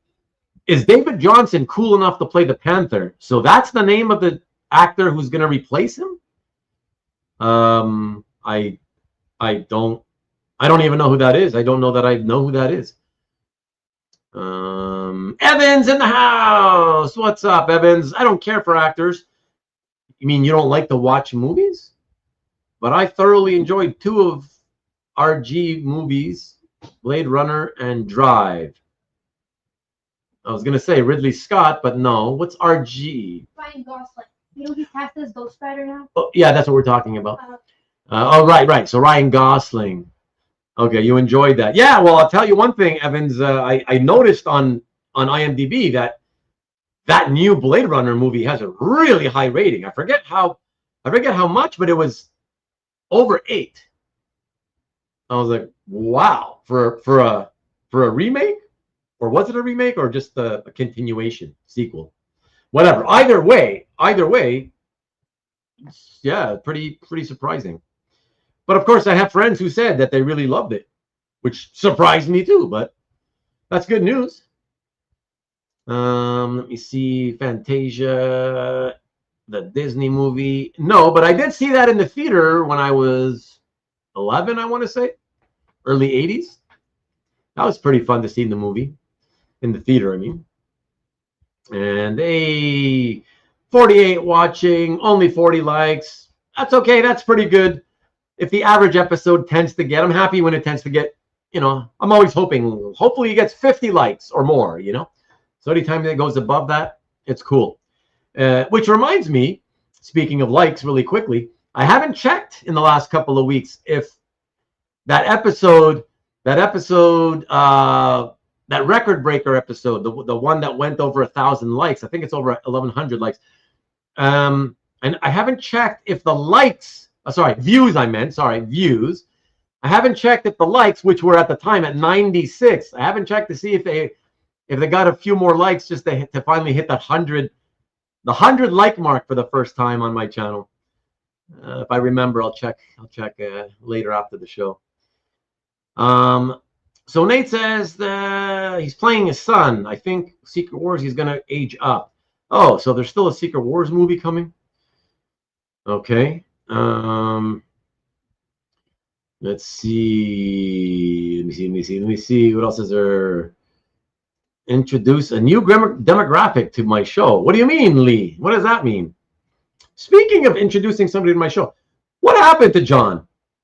Not only did he drop out unexpectedly, but I expected he would have posted a comment explaining what was happening, but I don't think he did he? If he did, I missed it.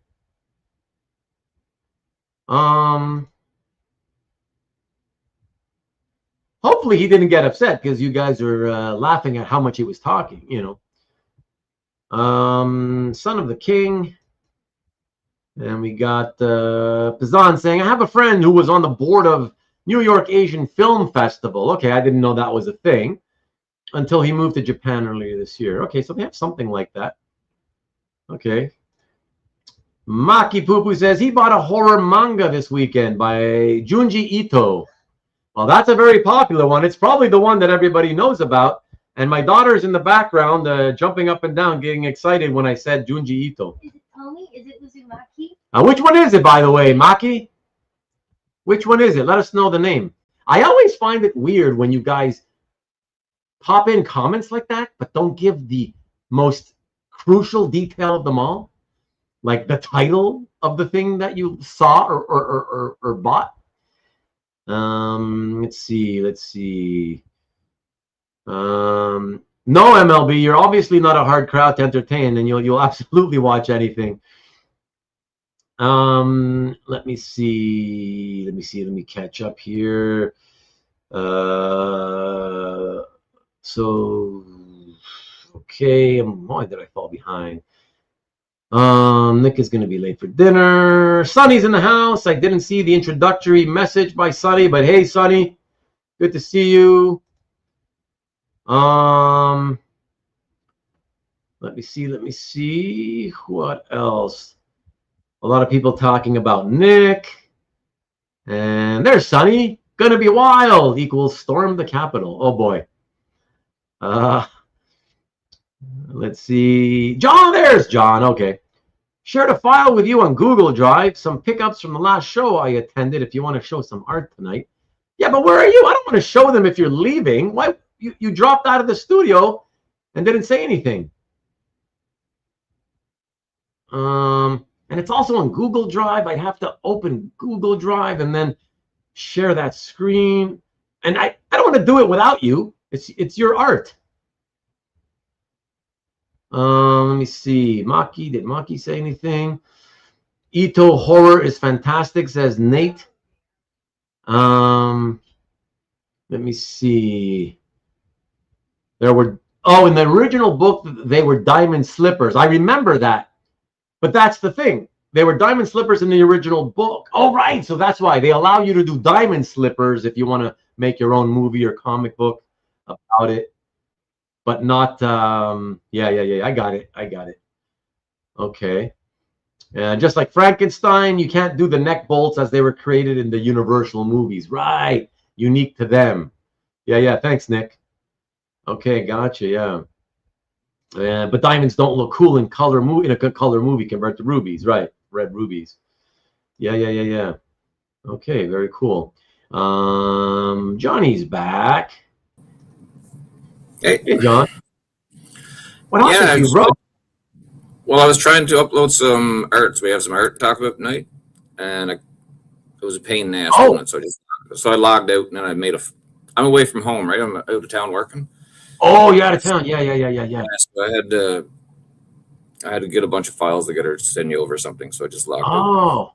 Oh, okay. Oh, shit. You didn't have to go through that trouble, but certainly, especially now that you did, I'll certainly do it. Tell us. Yes, Tom, Ryan Gosling is from Canada. Is there something, is there a particular theme to this art? Is there a reason you want to show this art? No, we just got no art to talk about tonight. So this is what, this is the last show I went to in the Calgary Expo in April. So this is a bunch of art that I picked up. And okay. You picked art related to talk about tonight. And you picked it up from, I'm guessing, all from the same artist? A lot.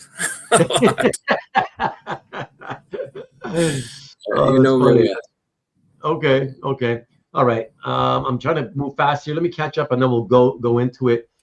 They didn't recast T'Challa, but they set up his son. Oh, I see.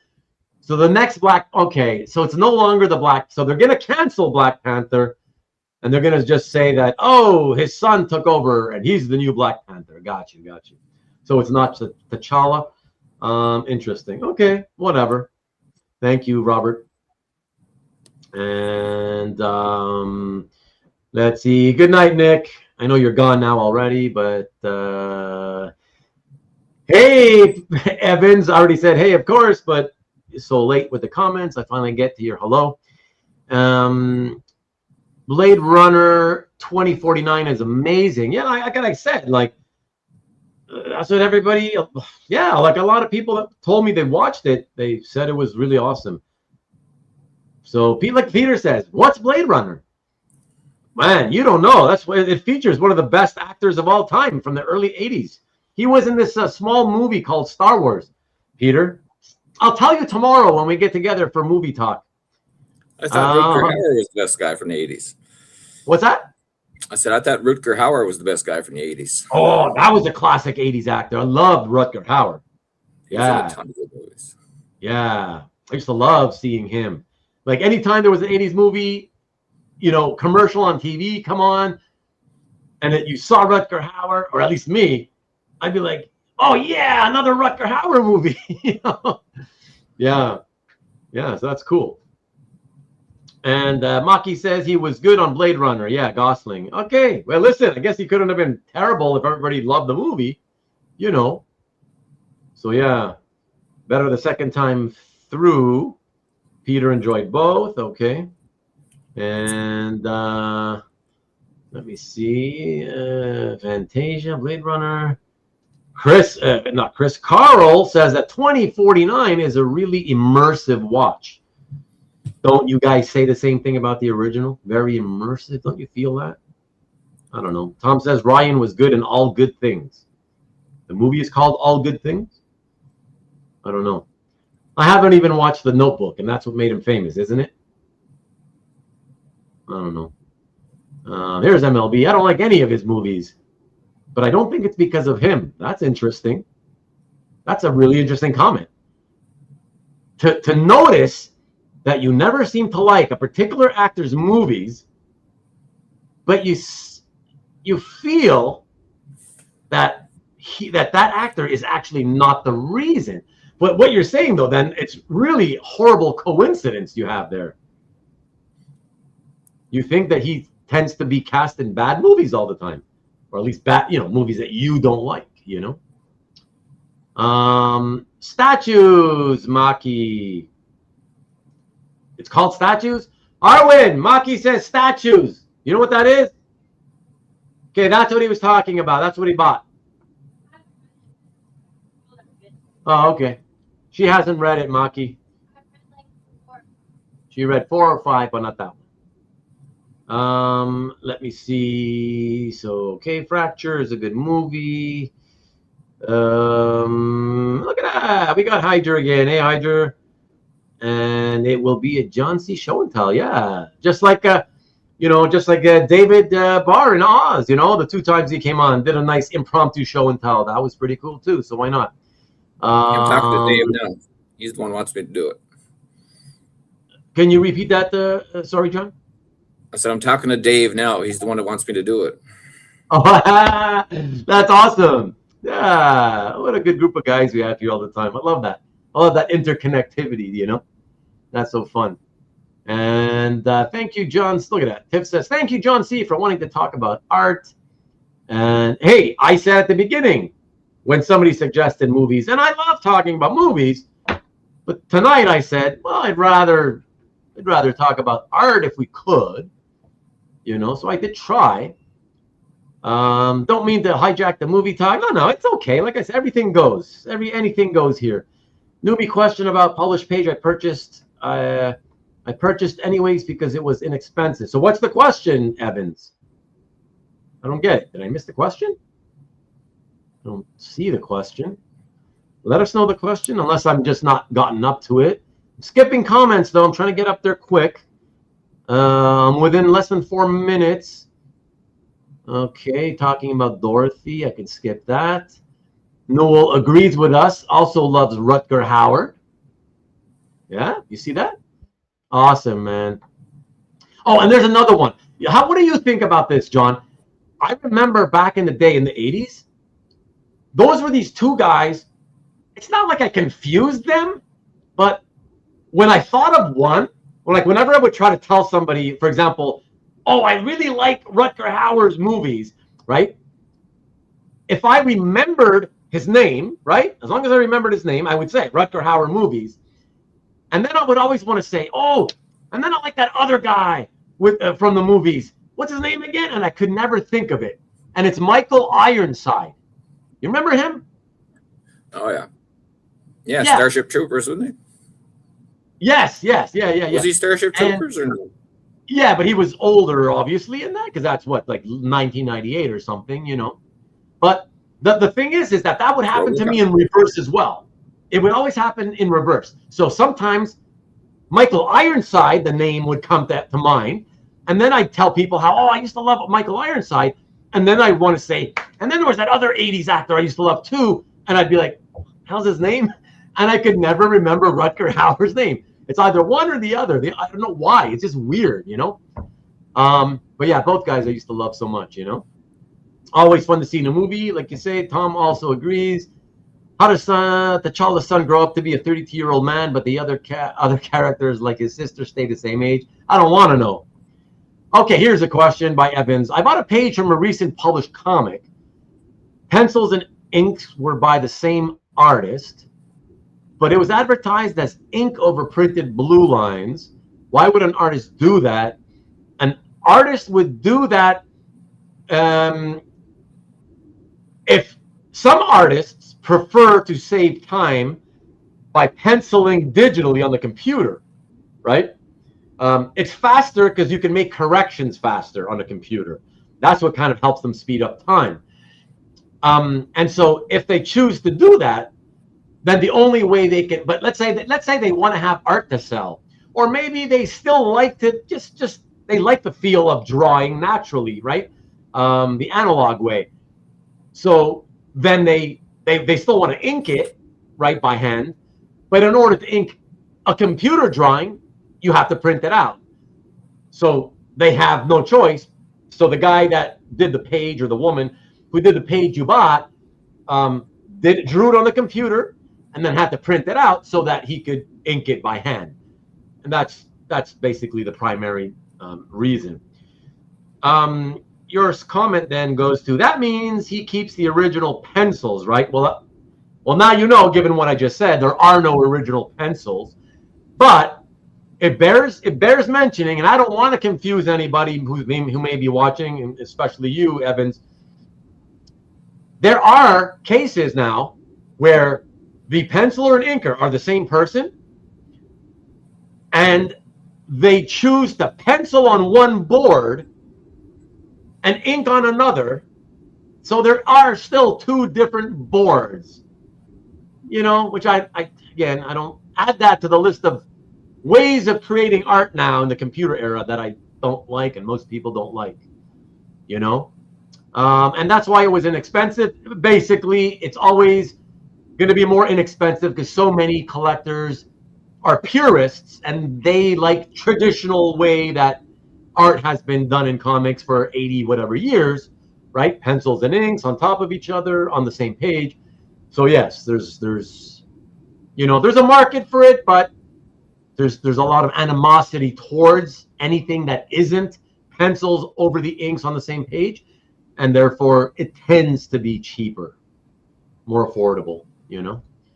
So let's see, Tiff, okay, that's you guys with each other. The Nanny with Ryan Gosling was amazing. That's interesting. I've never even heard of that. Michael Ironside is great, but when he shows up, you know it's more of a B movie. I mean, okay, it's true that he did a lot of B movies, but look, I love Eric Roberts, and most of his career was done with, you know, straight to video movies. So that's okay. You can still love an actor, even though it's like that. More art, let's check. Can we see John's art? The act is now, you see, cranked on. Must be the union rules. I guess he doesn't get cast in anything I'm interested in. Speaking of Gosling, don't have any feelings for him, good or bad. Just never want to watch his movies. Yeah, I get it. Hottest con in years, Marcus says, San Diego. They didn't have the AC on? Tried Gosling Netflix movie where he was a hitman. Movie was just awful, but I don't blame him. What can I say, man? Stop watching his movies. Obviously, they don't work out for you. Almost bought the house at San Diego last time I attended. Ironside from V. Michael Ironside was in tons of stuff in the 80s. V, Total Recall, Top Gun. Yeah. Scanner, says Lee. Favorite role was V TV show for Alberto. I can't believe you saw that in Spain. That aired in Spain back then? Wow. Okay. Ironside plays grumpy characters. That's true. That's why he's got that badass look on his face all the time, you know? Grumpy plays intense and crazy. That's true. Well put, Robert. And okay, Ironside, Viper, and Top Gun, Total Recall. She's all of a sudden. Okay, so to the art talk, Evan says, okay, I see. So digital first, then printed, and then inks. Correct. Okay, have to ask the agent to be sure. Thank you for that. I thought that he just wanted to keep the pencils on paper. Like I said, some people do that as well. So that could have happened, which means, to be precise, there could be a penciled page and an inked page, and the only way to ink that page would be to print the pencils from the pencil page onto the other board and then ink it, So you've got the inks over printed pencils page, and then you still you could have the pencils page, Alberto letting us know that some artists like Carlos Magno do both pencils and ink separately. See, there's an example. I actually have a lot of pages where I have both the pencils and the inks on blue lines. I actually like it. Yeah, if to each their own, right? And Tom Skerritt, there's another name. Okay, I'm going to skip a few because I want to get to the art. And I don't like anything digital. Let me see. Never have to watch Runaway Train. Funny, I almost watched it 2 nights ago with my daughter. But I let her choose between 2 of them, and she chose the other one. But I'll get her to watch it at some point. Lady Hawk wasn't bad. It's just, I don't know. I still haven't seen that. Nighthawk was a cool movie. Stop trying to chat. Blah, blah, blah. Okay. Starship Troopers. I'm skipping. Ian had got a question. I'm within a minute here, guys. I had an old comic art rabbit hole pop up with some new findings, and wouldn't mind a discussion on 50s copyright, 1950s copyright of a character with publisher going out of business on new publisher's book 7 years later. Not really sure I understand that. And I certainly don't know every creation's copyright rules. Because they talk about the 70-year rule in America, but then at the same time, like, I don't know, I've heard that certain things from the 50s you still can't use. It's not like everything that was created 70 years ago or older, automatically you can use it and make whatever media you want with it. It's not that simple. It's not like that. That's what I'm saying. It's much more nuanced, a lot more fine details in there.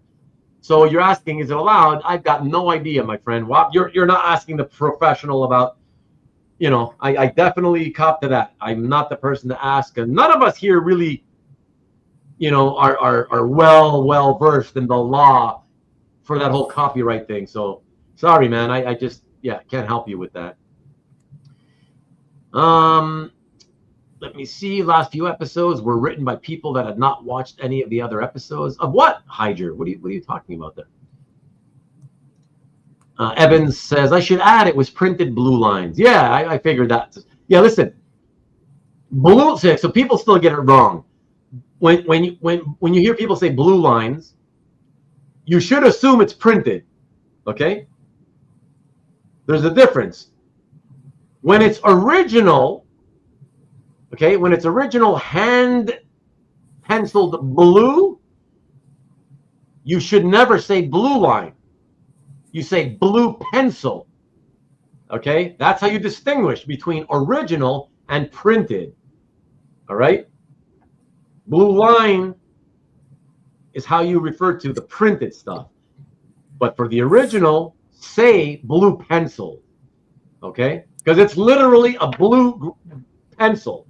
You look at it, and the tip is blue, Yeah. So, yes, of course that's important. It's important for you to know as a collector because you want to know what you're getting. But at the same time, also important for future buyers. Right? The likelihood is that you're not going to go to your grave with it. And if you did, like let's say you died one day and you left the collection behind, when your family, your heirs go to sell it, which is likely going to happen, you still want them to be able to tell whoever they're going to sell it to what exactly, how it was created, if possible, Okay. So let's see, never mind. Okay. Didn't know art was going to be on the show. Thought looking for a topic. No, it's not. It's okay. It's just we don't know anything about it. We don't really know much about that whole copyright thing. That's all I'm saying. Let me see the other film choice in addition. You know what? I would have told you, Peter, if I had remembered. I just couldn't remember. I can't in the moment. I can't remember. Otherwise, I would have told you. Owen, what was the choice between when I offered you Runaway Train and you chose the other one?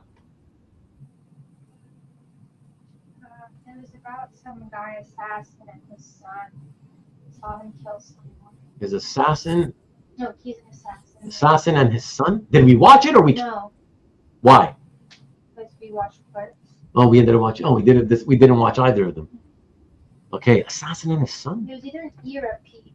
E or a P. Okay, whatever. I don't know. It's not coming to me right now, Peter. Sorry. Yeah, and she doesn't remember the title either. She wasn't familiar with it. So okay, Peter, John. Okay, I'm gonna jump forward here. John's about to log off, and okay, I'm gonna jump to the beginning. All right, John. So let me check this out and see how it opens. I hope it works well. It should. I don't see any reason why it shouldn't. But okay, so let me open this. Oh, I see. Oh, yeah. I hate Google. Because you don't see. John, do you know, is there a way to look at the page so that you're only looking at thumbnails? Or is it always just a list of the artwork? I'm not sure, buddy. You know what I mean? Okay. All right. So that's okay. Sure. We'll do it this way. It's not normally the way I send files. Do our best with this. Yeah, no worries. We'll give it a shot. Okay, so let me see here. Okay, hold on a second, please, everyone. Appreciate the patience. Okay, so share. Okay, Google Drive, here it is. I found it. Right. You guys you're not seeing the drive yet, right? Nope. No? Okay. Nope. How about now? It's loading. Yeah. Sorry? You see it? Yeah, it's up. Yeah. Okay. All right. Okay. Let's take a look one by one. How many do we have here? We got quite a few. So this one is AME. What's AME? Kami Wonder Woman. DC did like a manga anime type version of their superheroes. Oh, okay. I like the art, so I picked it up. Okay, so Amanda Connor, issue 1, page 8. And let me see. Let's check it out. Okay, so let's see what happens when I click on it. Okay, it's kind of small though. Hold on. Okay, is it getting better? Am I zooming in? Yeah, looks okay. Yeah. Okay. There we go. I did it quick, so I didn't have time. I didn't crop anything. I just sort of, it was whatever that I had scanned it. There was not in plain view, so. Yeah, that's cool. We can make do, you know. I really like the figure work. It reminds me of Brett Blevins. That animated look that he has. It's kind of fun, man. Yeah. Yeah, like it's sort of like a little bit cartoony, but yeah. That whole series was. Amanda Connor did the Wonder Woman version, and then after that, they did like just a few random people. I'm not quite sure, but yeah. And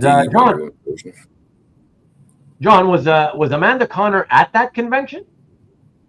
Yeah, all this was picked up from people at the show. Oh wow! Okay, nice.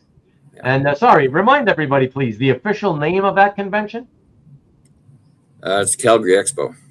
Oh, the Calgary Expo. Is it Calgary Fan Expo or just Expo? Yeah, I guess it's Fan Expo now. It's different owners. Okay, I think it's part gone of down. That family. Gone downhill. Yeah, it's gone downhill since Fan took over. Oh, okay. Oh, yeah, I think you talked to us about that once. Yeah. Yeah, it used to be a better show, but that's all you can do. Wow. Very nice. Very nice. Okay. Let me go. Oops. How come I can't go back?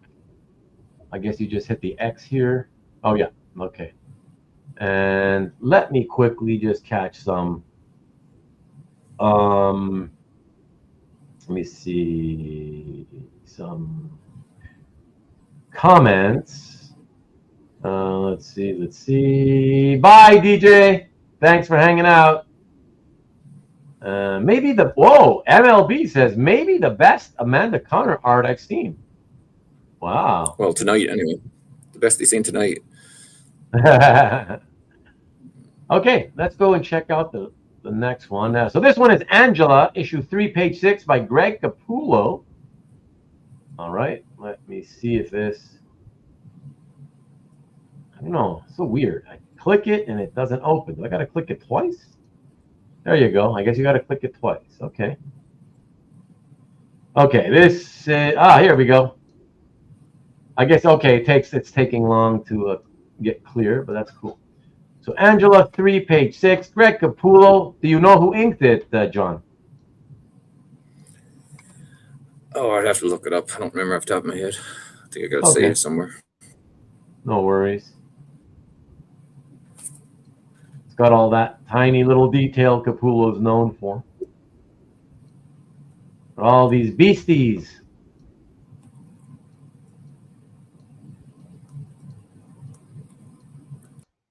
Yeah, this is all about the backgrounds, basically, because the characters are only seen in the first panel, right? There you go. I'm assuming that's Angela right there. Oh, John fell out again? Yeah.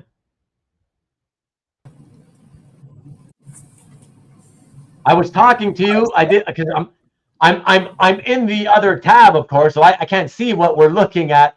I can see the art in the other tab, but I couldn't see StreamYard, so I thought I was talking to you and I didn't realize you had dropped out. Yeah, so I lost connection. I'm back. It was Mark Pennington as the anchor. Pennington, yeah. Yeah. Okay. Yeah, here you go. Pennington or Mickey. It was the guess by Marcus. Lots of detail. The Gates to Hell. Yeah. Internet says Pennington. Always does great backgrounds. MLB says best ever. Not a big fan, but that looks good. Her 90s, I believe, or early 2000s Vampirella. Oh, you're still talking about Amanda Conner. Pretty good. Yeah. And Evans says, doesn't Capullo have the same inker that does all his work? Not always. Not always. He's got like 2 or 3 that have done a lot of work with him, you know? Yeah. But, John, I guess what I was asking when you dropped out, is that Angela right there in that top panel? Yeah, that's Spawn and Angela, yeah. Okay. Sorry, did you say that's Spawn? Yeah, Spawn's on the right. Oh, that's him? How come he doesn't wear a cape anymore? Not there, I guess. Oh. Okay. All right. Let us check out the next one, everybody. Double click. There we go. Ooh, what's that? So this is by Max Dunbar. And this is from Champions 25. It's page 2. Get a good look close up at this. Yeah, so this one they sort of got sucked into like a Dungeons and Dragons type world. So this is Miles Morales. So when he switched over, he sort of became like a thief rogue character. Oh, did he give up being Spider-Man? No, he sort of blended it in. It's just how the story went. Oh, I see. Okay. Sorry, everybody. I'm not used to using Google Drive. Okay. Hold on. Oh, my God. What's this? So right here in this panel, it's a bunch of rats with Spidey costumes on?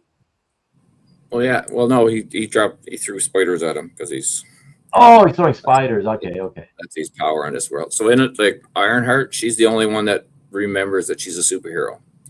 Everyone else thinks they're from this new world. Thinks they're from this new fantasy.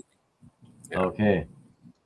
Yeah. It looks very D&D on this page for sure. Wow. It was like a 3-issue series they did. That one little story arc. Okay. So it was like Marvel Comics and D&D blended together, so I had to pick it up. Right. Let me see if I can just go to the next image just by clicking here somewhere. I don't think so, but maybe these arrows. Yeah. Champions 27. All right. Arrows work. So Max Dunbar again. I guess you'll be seeing a lot of Max Dunbar art here, guys, tonight. Champions 27, page 18. Half splash. Let's see. Do you know the characters, John? Yeah, this is Ironheart, and I guess it's Viv Vision. She sort of misread the situation a little bit. So it's like a female Vision? Yeah. I think it might be the daughter. I'm not sure. Oh, okay. Anyway, it's Viv Vision, so she thought Ironheart was a little. She thought she was a little more interested than she actually was. Okay.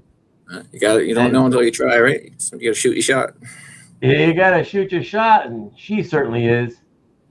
But it looks like Ironheart took that as a very surprising kiss and was like, "Uh-oh, I'm not like that."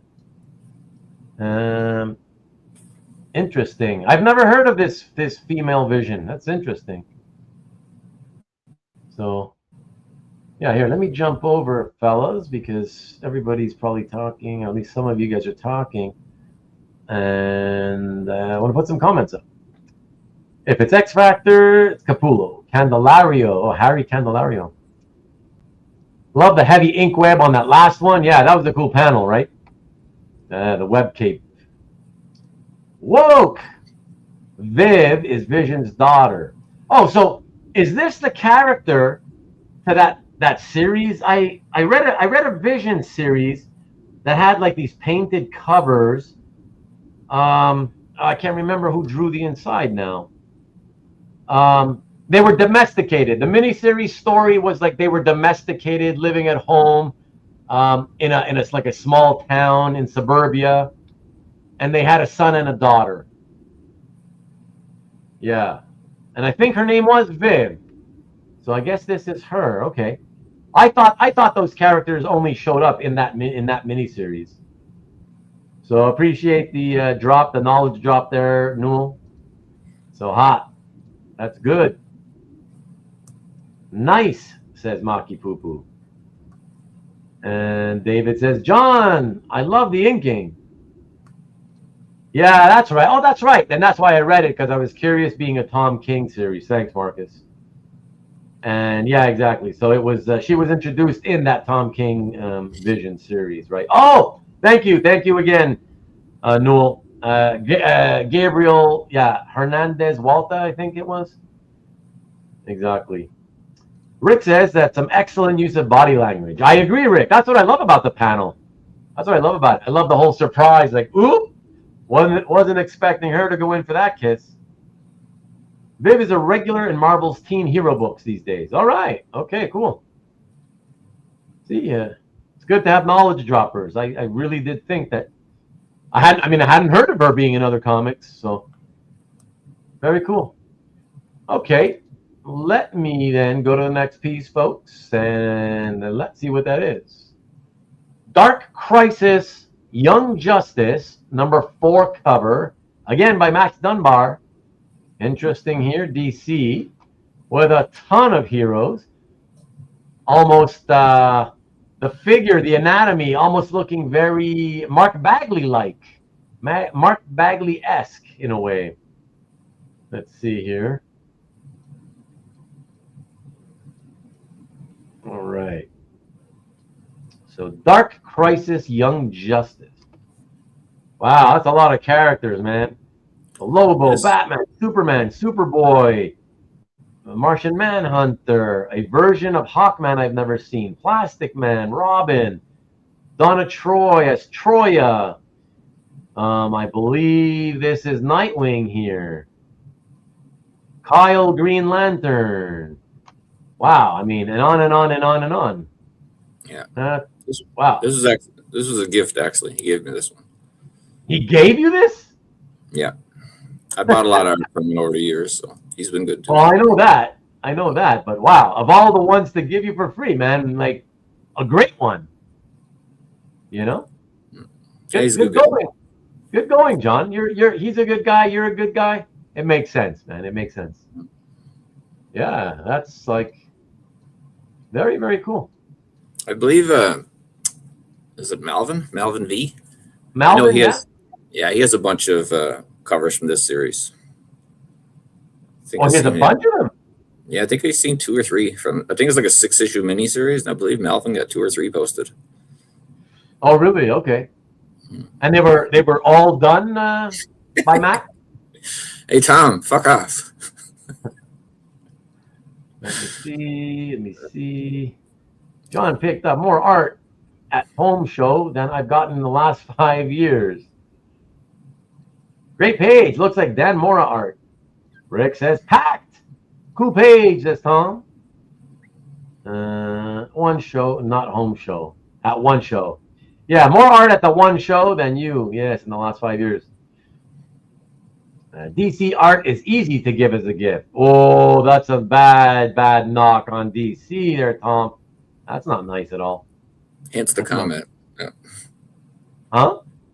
I said hence the reply. Oh, yeah. So let me see. Okay, so very cool. All right, let me hit the next one, guys. And the next one is an actual Dungeons and Dragons page from the 2022 annual from Max Dunbar. Let's largen this one up. Man, you must have scanned them at really high res, right? Because they're taking long to like open up and get clear. Like they're pixelated to start, and I can see them slowly. This pixelation slowly gets cleared up. So they feel like they're really, really large files. Yeah, they're decent, I guess. Yeah. Okay. So D&D, is that like an owl creature? Yeah, I believe that's an owl bear. Yeah. That's one of the main characters from D&D. Okay. Yeah, I don't know anybody here, but it's got the usual nice looking line art by Max. That's fun stuff. I love the movement in the rabbit character. Like you can feel the movement there. Just a nice, natural, terrified, hang on for dear life type pose. You know.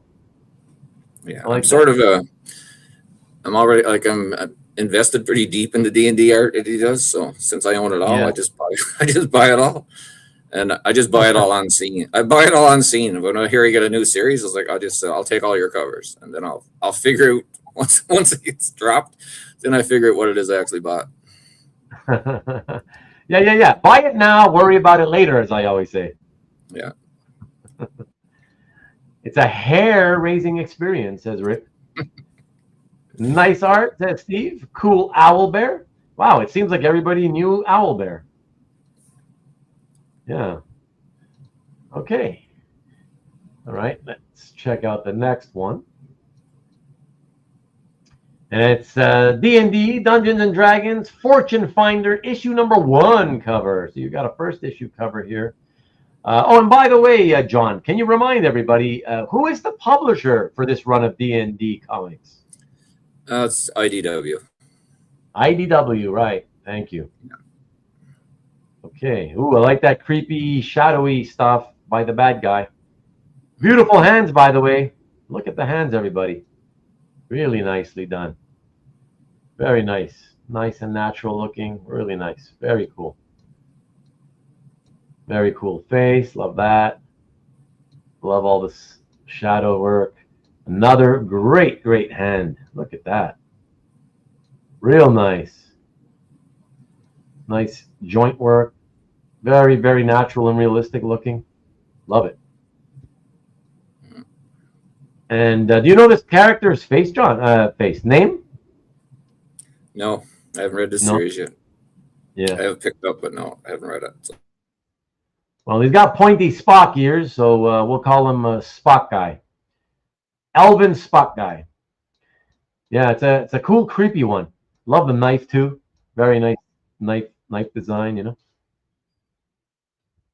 Yeah, very cool. And you dropped out again as I was talking. Yeah, I'm on hotel Wi-Fi, so yeah. spotty. That's all right. Very cool indeed, says CJ.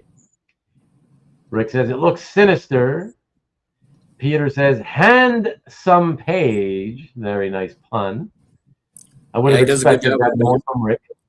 He's pretty good with was hand. I said he's pretty good with hand jobs.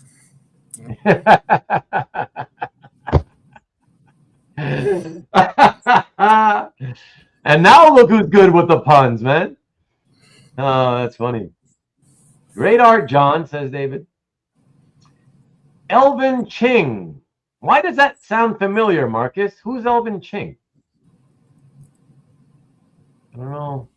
You're just making a pun? Because I feel like I know that name. Steve says, I've never been able to buy art if I've not read the book first. There are people like that, Steve, but there are also plenty of art collectors who have no problem buying art pages from comics they don't read. I'll read Robert, it eventually. I'll read it eventually. I just haven't read it yet. Okay, he's an artist from yes, okay. But why did you say it? I don't know what the relation to Elvin Ching is with this piece of art. That's what I'm saying. Similar style, perhaps. Maybe. No. And check it out, John. Look what Robert says. I usually buy the art and then find out about the book. You see? I've done that too. Found a nice page, and then it's like I should probably get the book and see what it's all about. You buy it because the art's interesting, and then you figure, okay, maybe the book will be interesting, so you go and hunt down the comic, right? Sometimes the book is crap, but oh well. Oh yeah, well sure. Look, it can always happen, obviously, yeah. But who cares? You didn't buy it because, oh man, I really hope the story is going to be great too. You know, you're buying because you like the art, and that was it. So it's like you track down a copy of the comic, and if you read it and enjoy it, it's just a bonus. It's a nice bonus, right? But exactly. Since you were willing to buy the art site, you know, without knowing anything about the comic, if you read the comic later and you find it sucks, it's like, who cares? Oh well, too bad. But it's not like it bothers you. You really, you know. And even Ian, look, he's speaking up. Look, he's done it too. I've done it a bunch and then read after for a surprise. Exactly. And there's MLB, same thing. And in Robert's case, he has to then translate it to English. For those of you who don't know, he buys a lot of art from Italian comics, and that's why. Steve is asking, Ruben, if you click that next arrow in upper right, does it take you to the next image? Yeah. Well, that's how I've been doing it. I figured out that that's how it works. What do you mean? What have you been seeing? Haven't you been seeing that? Okay, that's weird that you ask that. I'm worried now. Yeah, I'm worried. Okay, let me click through to the next one. And then I'm going to go over to that tab. I'll click through, and then I'll just quickly come back. Okay, here we are. I'm clicking right now. Now I'm coming back. Yeah, it worked. That's how I've been seeing it. It goes to the next one in the small version, and then I have to enlarge it. Why are you making me feel confused, Steve? MLB says, never heard of the book or character or artist, or all three won't stop me. All good. Yeah, all good now that you've confused me sufficiently. But yeah, let's enlarge this. So this is Dungeons and Dragons, again, Fortune Finder issue number 2. So the last one was issue 1. So you've got the first one first, which we just saw. And now you've got this next one. Okay, let's check out who the characters are. Once again, I really do like, I really do enjoy Max's line art.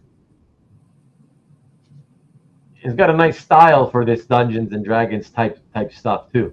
Younger, childlike characters with big eyes, you know. Really cool. It's got a very animated look to him. Yeah, I think that's probably a gnome character. Yeah. Very cool. And that's fun. That's a bull in a turtle shell. What? I said that's a bull in a turtle shell. A bull in a turtle shell. Is it? Or are you just making a joke? No, let's look at it. Zoom out. Let me take a better look at it. Hold on. Oh, it is. Yeah. I was wondering. I noticed it, but I was like, oh, what's that? That's cool design up there. And I just thought maybe he was coming out from underneath whatever that was. That's funny, man. A turtle bowl, everybody. We got ourselves a turtle bowl, apparently. Yeah, but I really do love it. I really do love this character. She's so cute and like, yeah, she looks fun. Rick says, running with the bulls, which just happened recently in Spain, of course. CJ says, no bull. Peter says, we do our best to confuse Rubén, and you guys do a very good job most of the time, I must say. And Newell says, I don't need help. Sometimes that's true too. I hope she's not a death in the afternoon. What does that mean? Terrapin Station. What does that mean? A birdle. Nice one. That's a pretty good one. Never seen a turtle bowl. Yeah, me neither. It's a quirky idea, right? But very cute. I like the art a lot. I like that Max keeps doing work, getting regular work. That's pretty cool. Happy to see him continuing to work regularly. All right. Next, we got the third issue. So number 3 of Dungeons and Dragons Fortune Finder. All right. Let's enlarge that and see what these crazy characters look like. All right. Okay. Definitely.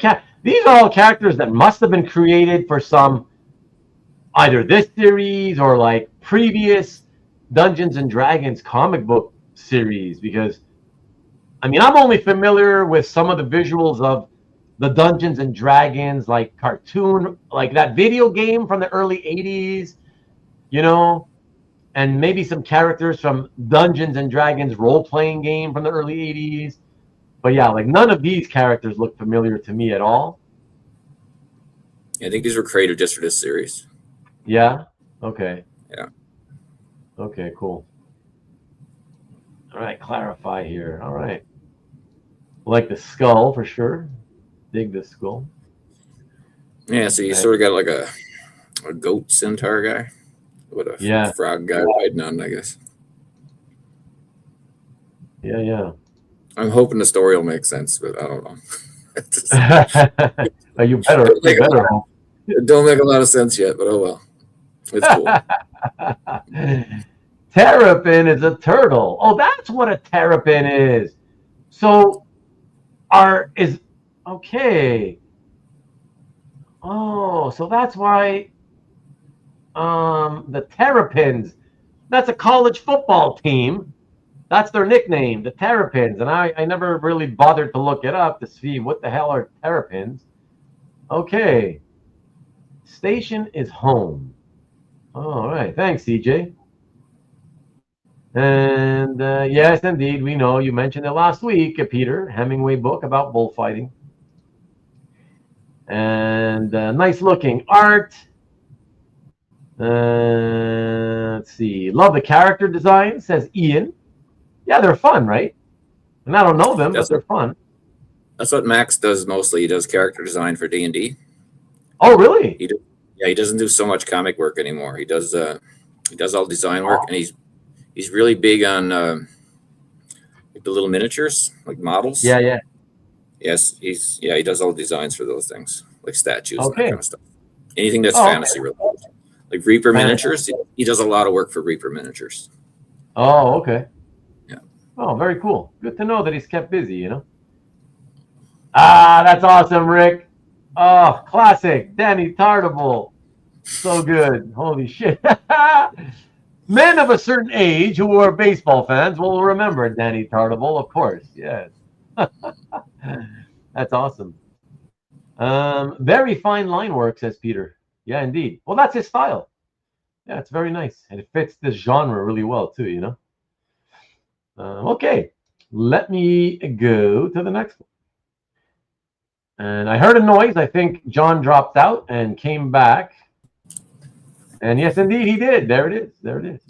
You know, I'm just glad, John, that even when you drop out. I'm just glad that even though it's the service is causing you to drop out so often, I'm glad that it allows you to come back so quickly. Yeah, it's pretty quick. I just get kicked off just for a second. Yeah. Okay, so let me go back to the other tab. And you've got number 4. So hold on. We had, so there's 1, 2, 3, and now 4. All right. I'm gonna guess that you got whatever he had available of these from this series. I'm guessing you got them all. Yeah, it's a 5-issue series. 5 issue. Oh, it's a 5-issue series. Okay. So this reminds me. Oh God, what was that movie called that I said was kind of crappy? Knight's Tale. Which one? Is it a Knight's Tale? The one with the jousting? No. The battery's not included. Oh, okay. I thought you were talking. Remember that? The scene I'm referring to the scene at the end when the bad guy gets knocked down and they all lean over top of him. You would measure. But I never saw Knight's Tale. No? Okay, well you should. Should I? Yeah, why not? I don't know. When was that? What year is that? Oh, it's a few years now. Yeah. Let's see. Who's the star of it? Heath Ledger. He's been dead a few years. Yeah, that's right. Yeah. That's right. Yeah, that's cool. That's fun. It might be 8, 9 years old now. I don't know if time flies. Yeah, for sure. Well, probably I think more than that even. I think it's been probably more than that since he passed away. Was it? Perhaps. Yeah. But yeah, battery's not included. Jesus. That's what this reminds me of. 20 years ago. Okay. Huh? Well, MLB says it's like 2001, so I was like, holy smokes. Oh, shit. What? Really? Yeah, I guess I am old. Okay, never mind. Tom agrees with you. He says Knight's Tale is great. Wow. Okay. Now, MLB saw it and says, I don't remember anything. Apparently, it's got a good rock soundtrack, though. That's That it funny. does. All right. And let's now introduce ourselves to cover to number 5. Here it is. Okay, now that's cool. You got some more interesting characters. I like the character from the last cover right there that I like focusing on. That's really cool. This guy right here. That's fun. And then you got, what's interesting, what I kind of like about this D&D series, John, the character designs is that it's not just traditional D&D with like guys like him, right? Where it's like ogres and then humans and trolls and elves. I like that they have these mechanical, futuristic looking characters, Yeah, you got to keep updating it, keep it new. Yeah, it's fun. Look at that. There's your little girl that you liked. Huh? That's the little girl you liked from issue 2. Yeah. That's the other girl from me was running before. Yeah. That's fun. And look at this one with the dreadlocks. I like that. That's cool too. Yeah, it's really fun. His art, like I said, Max's art is it's well suited for these types of characters, Yeah, he puts the fun into it. That's very cool. Let me see, what are people saying? They're still talking about the Dark Knight. Vision played Chaucer. Oh yeah. Cool designs. That's right. That character looks like the orb. Steve says, looks like the series used the Planescape Adventure in the Multiverse box set that came out in 2023. Never played that. Yeah, that little round guy. That's where he's from. Oh, is that right? Well, it's like Planescape is a different plane of existence, and there's one mechanical world, and that's where the little round guy came from. That's what it's like. Oh, really? Okay. Yeah. Okay, cool. Yeah, I'm not familiar with games, so I'm not a gamer. That's cool. Fun. Okay. And the next one is... Ooh, what's this? Oh, enough? Huh? Number 5. Are there... But that was 5. No, which. Well, you saved it as 5, and then you saved this one as 5. I probably got them out of order or something. Are you sure it's not a 6-issue series?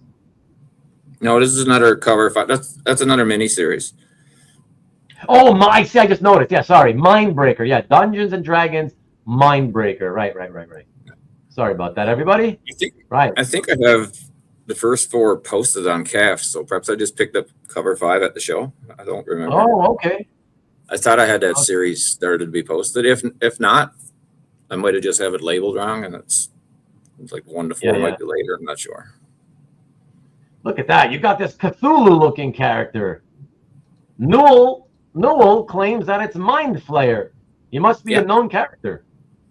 It's a creature, yeah. Yeah, based on the Cthulhu.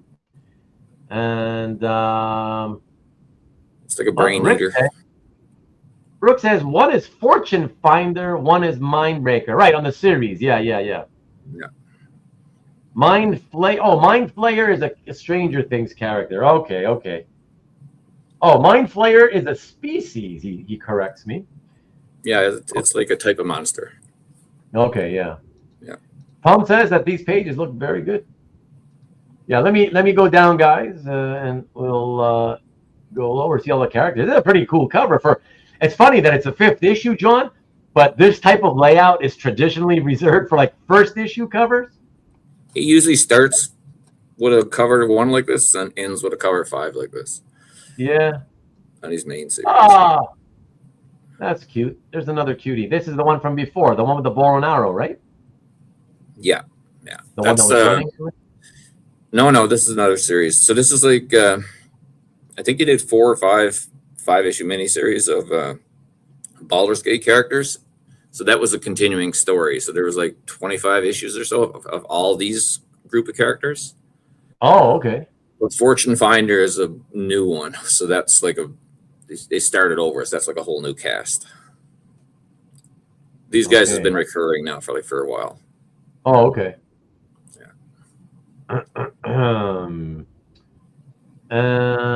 Let me see. And we got Steve saying, I'm currently playing a level 16 Dwarf Paladin. No idea what that means. That's a cool character.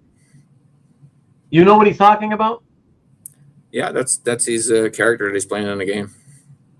Oh, okay. So I'm enjoying these. Okay, cool. Ah, not a D&D guy.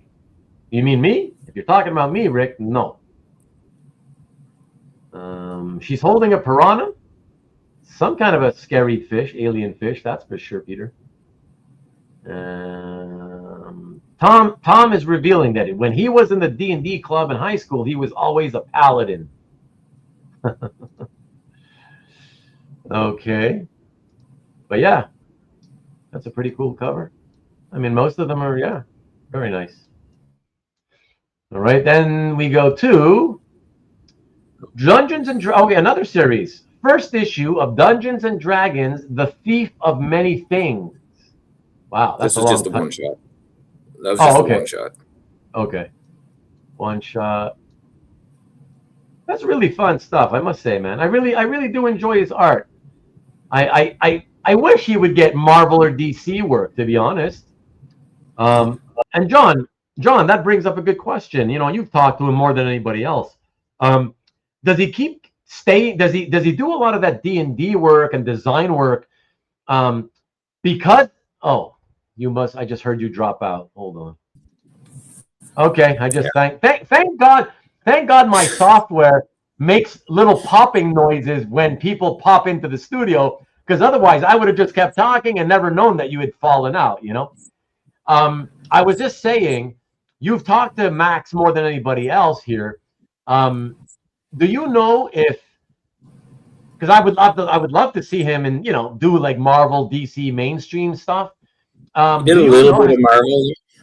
He did a little. I know. He just finished 2 Batman Beyond miniseries. Like he did 2 6-issue ones. Yeah, well, less than a year. I think he finished the last one. Oh, okay. Okay. Well, I wasn't sure, Peter, if that's what Rick meant. There you go. But he's more busy with the design work than he is with comics. You said design works easy. Design works easy, right? It's quicker. Yeah, no, easier and quicker. Listen, so I used to represent an artist named Mel Ruby. People used to, probably know him better from back either in the 90s. And then he was the guy that relaunched on behalf of Nikki B. What up? In 2005? I think 2005. He was the regular artist on the relaunched Red Sonja series when the rights went over to when the license went over to Dynamite. And so he did that series for a couple of years. He did a couple of mini series after that, and then he decided to leave comics to go do video game design work. And it's just like you said, John. It's for the same, it's easier, it's more relaxing, it's fun, yeah.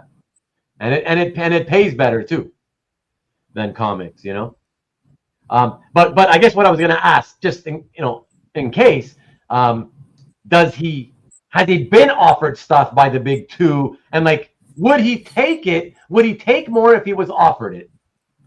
I'm not sure. Like, all he's been doing, I noticed lately, is just like a few little small, like 5-6 page stories, and those little books that DC do, like the summer or the winter type annuals or whatever. Yeah, he hasn't done any stories other than these D&D in a while. Okay. This looks like Gambit for you X-Men fans. Look at the playing card. So. Yeah. She's throwing cards like Gambit. But I love that Steve is a lover of the hand on the human body in terms of illustration, and he noticed how well done the hands are as well. Yeah, and the postures are really, really nicely done as well. That was a good show. What Steve is referring to was actually a really funny show. I like that episode. Hold on, I didn't. Hold on. D&D was fun in the mid '80s. Seemed like many in my area played it. He has a clean style. And Steve says, if you want to laugh and get some D&D flavor, watch the TV show Community Season 2, Episode 14, Advanced Dungeons and Dragons. Highly recommended. Okay, hold on. Let me. I'm gonna do this. That was a good episode. Let me just write here. Hold on. So, Community. Let's see. Community Season 2, Ep 14, Advanced D&D. Okay. Advanced D&D. All right, I'll see if I can track it down, man. All right. Even if I'm not a D&D fan, though, you gotta tell me. Yeah, you'll still enjoy it. Okay, because I'm assuming if I'm not, for non-D&D fans, the only way I would think you could be, finding it enjoyable is if the whole show is spent kind of like people making fun of like D&D nerds or stuff, like that, right? I don't know, but don't tell me anything. Don't tell me. I'll see if I can find it. Most adults at the time thought it was devil work for shipping. I remember those days, Tom. I do. Community was a fun show. Community is great all around, says Robert. Start it from the beginning. I don't want to commit to another long show with so many seasons. No. I'll check. I'll see if I can check out that episode, though. Community. You started it, but you didn't continue, though, right? The AD&D episode is hard to find because of the Drow blackface. Did you mean to say Crow blackface? No, Drow. It's an evil race of elves. Oh, okay. Drow blackface. Oh, I see. So because some characters were in blackface and they try not to air it or whatever. Okay. Yeah, they live underground, so they're like their race has dark skin. Oh, I see. Thank you, Peter, for letting me know it's on Hulu. I don't have Hulu. I'll ask around, though. You never know. Okay. All right. So, yeah, very nice cover. I really like that one. And then, oh, look at this. A simple one. Janessa. That was a commission from the show. Oh, okay. Yeah, I did a show. So this was You're like me. You're like me, John. You're like me, John. You were like you had a thing for the cute little elf girl. Well, this was my my wife's character back when we started dating, when she loved me. Oh, and, really? She used to love me and play the game with me, but now as she got older, she don't give a crap about it, right? So, but still, I got her character made. Did I hear you correctly? Did you say this from a long time ago, back when my wife used to love me? Yeah, pretty much. Yeah. Yeah. She just loves my money now, so she don't have to humor me. Okay. That's awesome. That's cute. I love it. That's so fun. But I gotta ask you though, because I gotta say it's kind of. Oh, I see what I'm looking at. Like you said, you didn't crop it. I can see right here. Yeah. Right. It's a halfling. Where the page is. I'm just answering Robert. She's a halfling character. Okay. Newell's good at this stuff. Drow have more purpley skin, not black skin, apparently. Yeah. That's a dark skin. Yeah, nice detailed commission. Elf or halfling? And Tom says, so the streaming services that air Community have removed the episode due to blackface. Good Lord. Well, you shouldn't be shocked. Blackface. Nobody usually re-airs blackface stuff from the 70s or earlier. So, but yeah, fun commission, man. Okay, so next, I like the name too. Not Jenna, but Janessa. That's cool. Ooh, whoa! I was gonna say Nick Bradshaw, and it is Nick Bradshaw. Is this Commandy? What the hell is this? Whoa! Yeah, that's the Commandy challenge. Oh, definitely looks like Commandy. Hold on. Oh, so it's like a published cover? Yeah. Remember back in the day they did a DC challenge, so I think it was like 12-issue series with a different artist. So I remember that. 1985. Yeah. 85, 86. So they redid it a few years ago, but it was a Commandy, so it was Commandy challenge. So that's what it means. I was wondering what the heck does Commandy challenge mean? Okay. Oh my gosh. So you mean like they use the same premise with a new writer and artist team on every issue? I guess I know the covers were a different artist. I don't know about the interiors. I haven't read it. Oh, okay.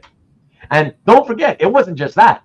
It was that every team also had to kind of finish the previous team's, like where they left off. They would leave on a cliffhanger, and the next team would have to figure out what they wanted to do with that cliffhanger. I bought it, but I don't remember much about it. I don't remember really liking it too much. So I guess it probably wasn't very good. But yeah, Nick Bradshaw, typically ultra detailed. Yeah. Wild. I love that. I love the modern day updated leopard characters. Yeah, they look pretty cool. Yeah, very, very cool. All right, sorry, I'm going to keep it here, fellows, and so I can quickly jump in for some comments while the art is up and showing.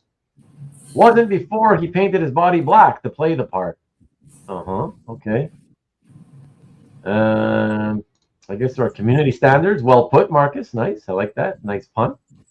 Bradshaw is so good. Yeah. Art Adams wannabe. He was, but he always admitted it. And the thing is that as close to art as he is, for many years now, you can tell the difference. It's still very close, but you can tell the difference. So it's not like you're going to, most people, if you're at least decently well versed in art, have a decent eye, you're not going to get confused. At least I certainly don't. I find his females. Sorry, what's that? I find quite a difference in their females. Oh, in the females, yeah. So yeah, good stuff. And he's the next Art Adams. And also, one thing I want to point out. I think it's a good point that even if you didn't like when he first came on the scene, if you were bothered that he was like an Art Adams clone, and I will admit I was one of those. early on. But then with time, I realized, you know what? At least he draws every month or whatever. You know what I mean? Like he draws constantly, whereas Art, he knew, from the beginning of his career. He always knew from 1982 onward, he was never going to be a guy who regularly drew stuff. But at least he admitted it, So if you're interested in the Art Adams technique and style, having Nick Bradshaw be a big fan of it and come into the hobby and draw in this style, I think it ultimately was a good thing. So, because at least you got to see that style on a more regular basis, Evans says he loves it. Wow, love this Bradshaw. Peter says, great details and composition. Rick says, amazing backdrop. Tom says, amazing piece. And Marcus says, everyone want to be Art Adams, though. I don't know, but he's the only guy who kind of like really took the style and used a very, very similar style, Nobody came this close. So so really cool. And next, what do we got? We got Robin, number 8, page 22 splash by Max Dunbar again. This is Max's DC work. Oh, what's going on? Some crazy creature. Yeah, Connor Hawk dies in this issue. Oh, really? Yeah, the demon kills him in the last page. Oh, okay. Do you know if he came back alive already, or is he still dead? Or I'm pretty certain he's back. Because that's the safe answer, right, John? Yeah. It was shocking for like a month, I guess. Do you remember how long ago this might have been? Robin? I don't know, a few years, 3, 4. I don't know. Man, I said the movie was like 4 or 5 years ago, so don't ask me for memory. Yeah, that's true. That's true. You're not great with the dates. Huh? Yeah, 20 years ago, sure. Yeah. I think it was in the last few years. Okay. Can you tell me when he kills him, does he kill him like this, like putting his hand through him from the back? Yeah, he dies there. Okay. Wow. That looks like that would kill you. That looks like it would kill you. That was like Deathstroke and Jericho, for those of you who remember that death. Yeah, that's really cool. Wow, you got Speedy Death cover, Death issue cover. No, that's not a cover. That's the last page. Last page splash or whatever. Yeah. Sorry. Yeah. Cool, Evan says, I can't wait to get my classic X-Men #1 cover signed by Art Adams in Terrificon in 2 weeks. Good luck with that. I hope you don't have to wait in line for too long just to get that. Let me see. Steve says, John is turning me into a Dunbar fan. Well, that's good because he's good. He's got a really nice style. And he's good. He's just a solid artist, Fine spotted black ink, says CJ. Heart-rending scene, says Peter. I like that one. And Marcus says, at $20 a cig, you got to make it count. Yeah, indeed. All right. Next. Oh, that's so funny. What do we have here? Okay, so obviously a Crisis on Infinite Earths #7 Death of Supergirl homage cover. It's by Max Dunbar. And it's a comic called Rogues, issue 3. And can you tell us anything about this, John? Yeah, that was the Black Label series that they were doing. Remember the one that was a little more adult? Oh, DC? Yeah. So this was like the Flash version. Remember he did the Batman one where he showed his penis and everybody went crazy? Yeah. Yeah, well, this is the Flash version. No penis in this one. It might have been, but he's too fast, so nobody's seen it. Oh, okay. Yeah. Oh, interesting. So I think that's, yeah. So I'm not sure who that is. Captain Cold? Is that Captain Cold? It looks like it, yeah. Yeah. So he's dead, but everybody is, well, that's Grodd, and everybody else is monkey versions. I had, like, it's monkeys. I would have bought this anyway. Even if this wasn't Max, I would have bought it. Look at all the monkeys. I at first I It's thought, DC and monkeys. You can't go wrong. yeah, I thought it was going to be a more of a silly cover, but it looks like there actually is a cover for a comic that it seems the story is taken seriously. Yeah, this is just a variant.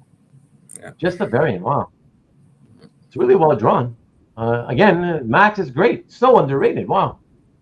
The funny thing is, so I just picked this up, and then a couple tables down was Nick, and then when Nick was going through my folder, and he said he was offered this, but he was too busy, so he had to turn it down. So then Max got it.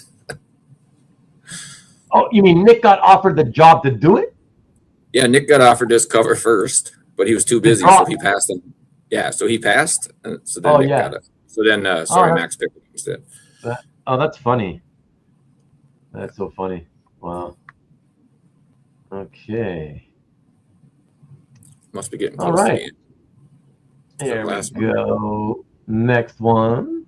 Ooh, is that Something Is Killing the Children? Oh, yeah. I'm behind on my reading. Holy crap. That's issue 50. Oh, it's issue 50. Yeah. I think it's out. It's not out yet. It's like it just it just got solicited. So I've been hanging on to this one for a while. I told them I wasn't going to show it until it actually got previewed. Oh, okay. Yeah. I mean, you're supposed to keep it secret at least until it's solicited, like you said. But that's really cool. I never heard of this guy. Huh? He's pretty new. He's pretty new. He's doing can't think of it right now. He got one series. Yeah, he's got one series now. It's pretty popular. It's oh yeah. I would have to look it up. Look at that. It's like an image or something that he's pretty popular right now. Eric Zawadski. Interesting. Yeah, there you go. Assorted Crisis Events. That's his book right there. Carl Sodergren loves that series. Assorted Crisis Events. I tried reading it. Unfortunately, unlike Carl, I did not enjoy it. But yeah, he loves that series. Okay, so he's been drawing some stuff in there, huh? Wow.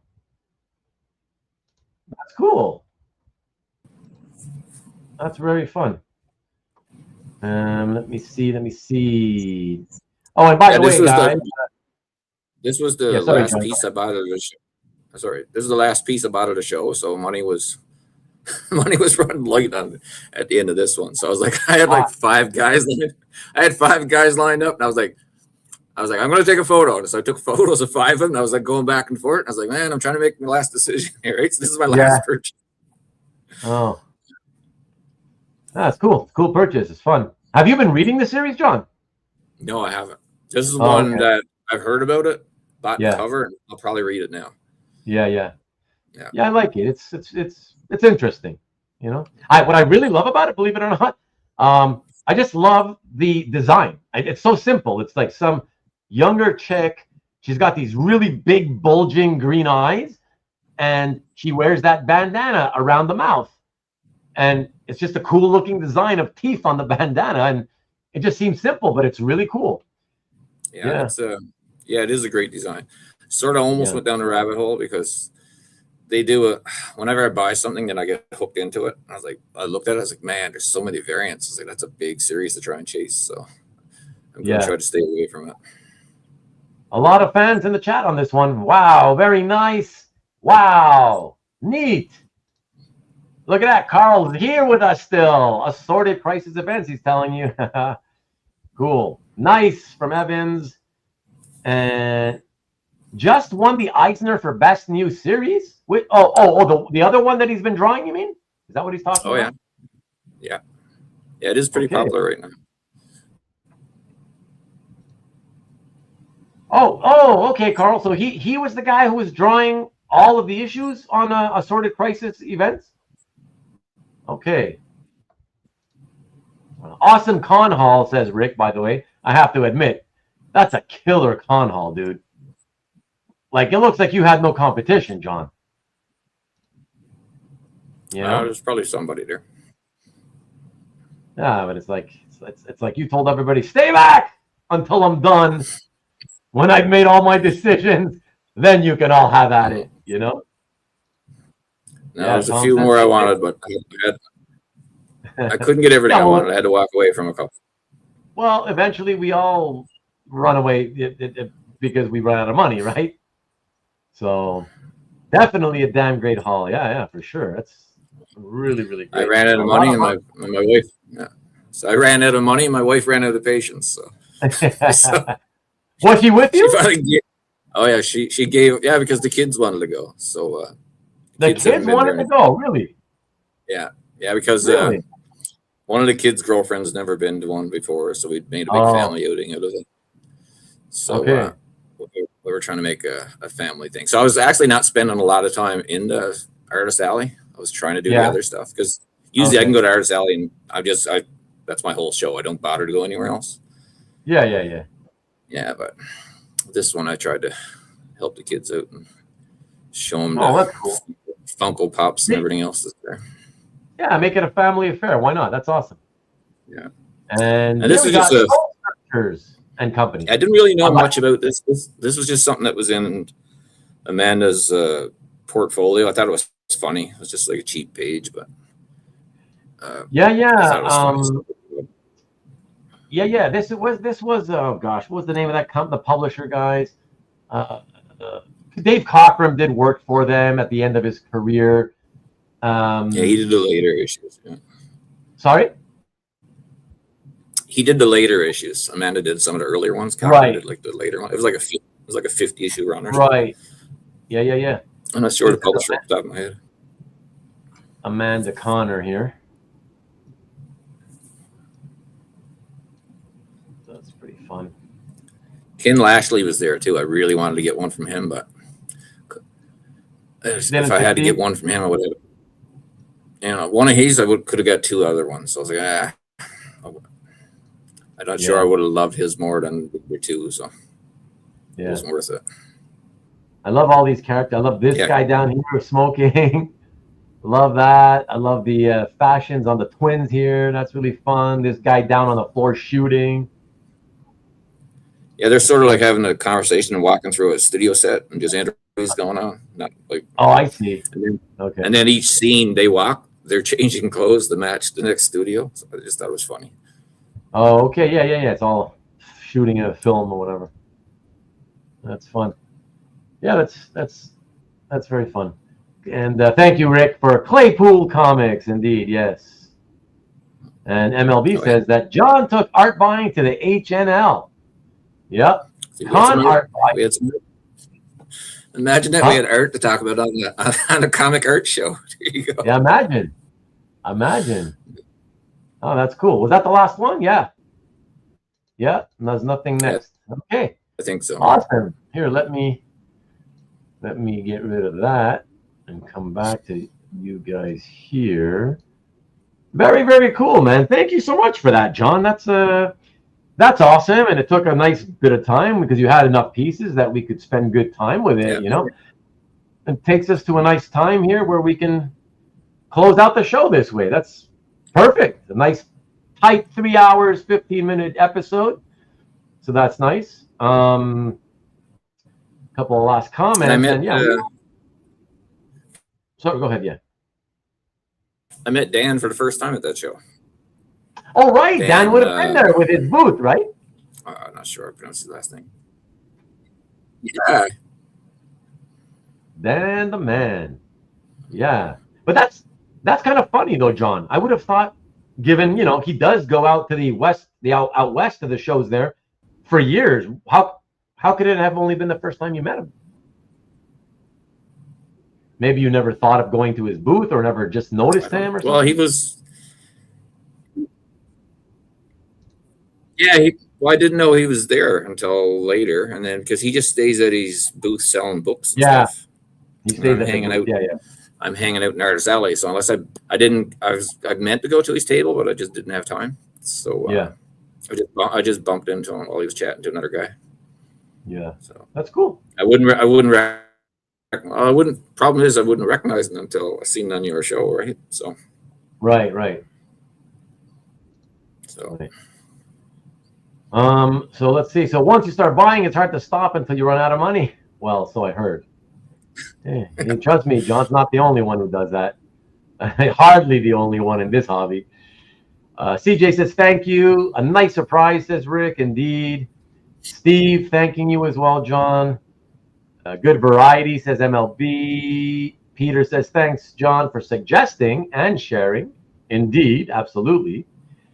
Alberto says, we're not doing another 2 to 3 hours. I'm ready to go. Yeah, right. Nice gets, John. Thanks for sharing. Alberto can log on and keep it going. What? I said Alberto can log on and keep it going. Oh no. Yeah, too late. He had his chance. No. I would like to just have an early night. And my daughter's gonna go back. She goes back to work tomorrow, and I wanna be able to see her before she has to go to bed if possible. So,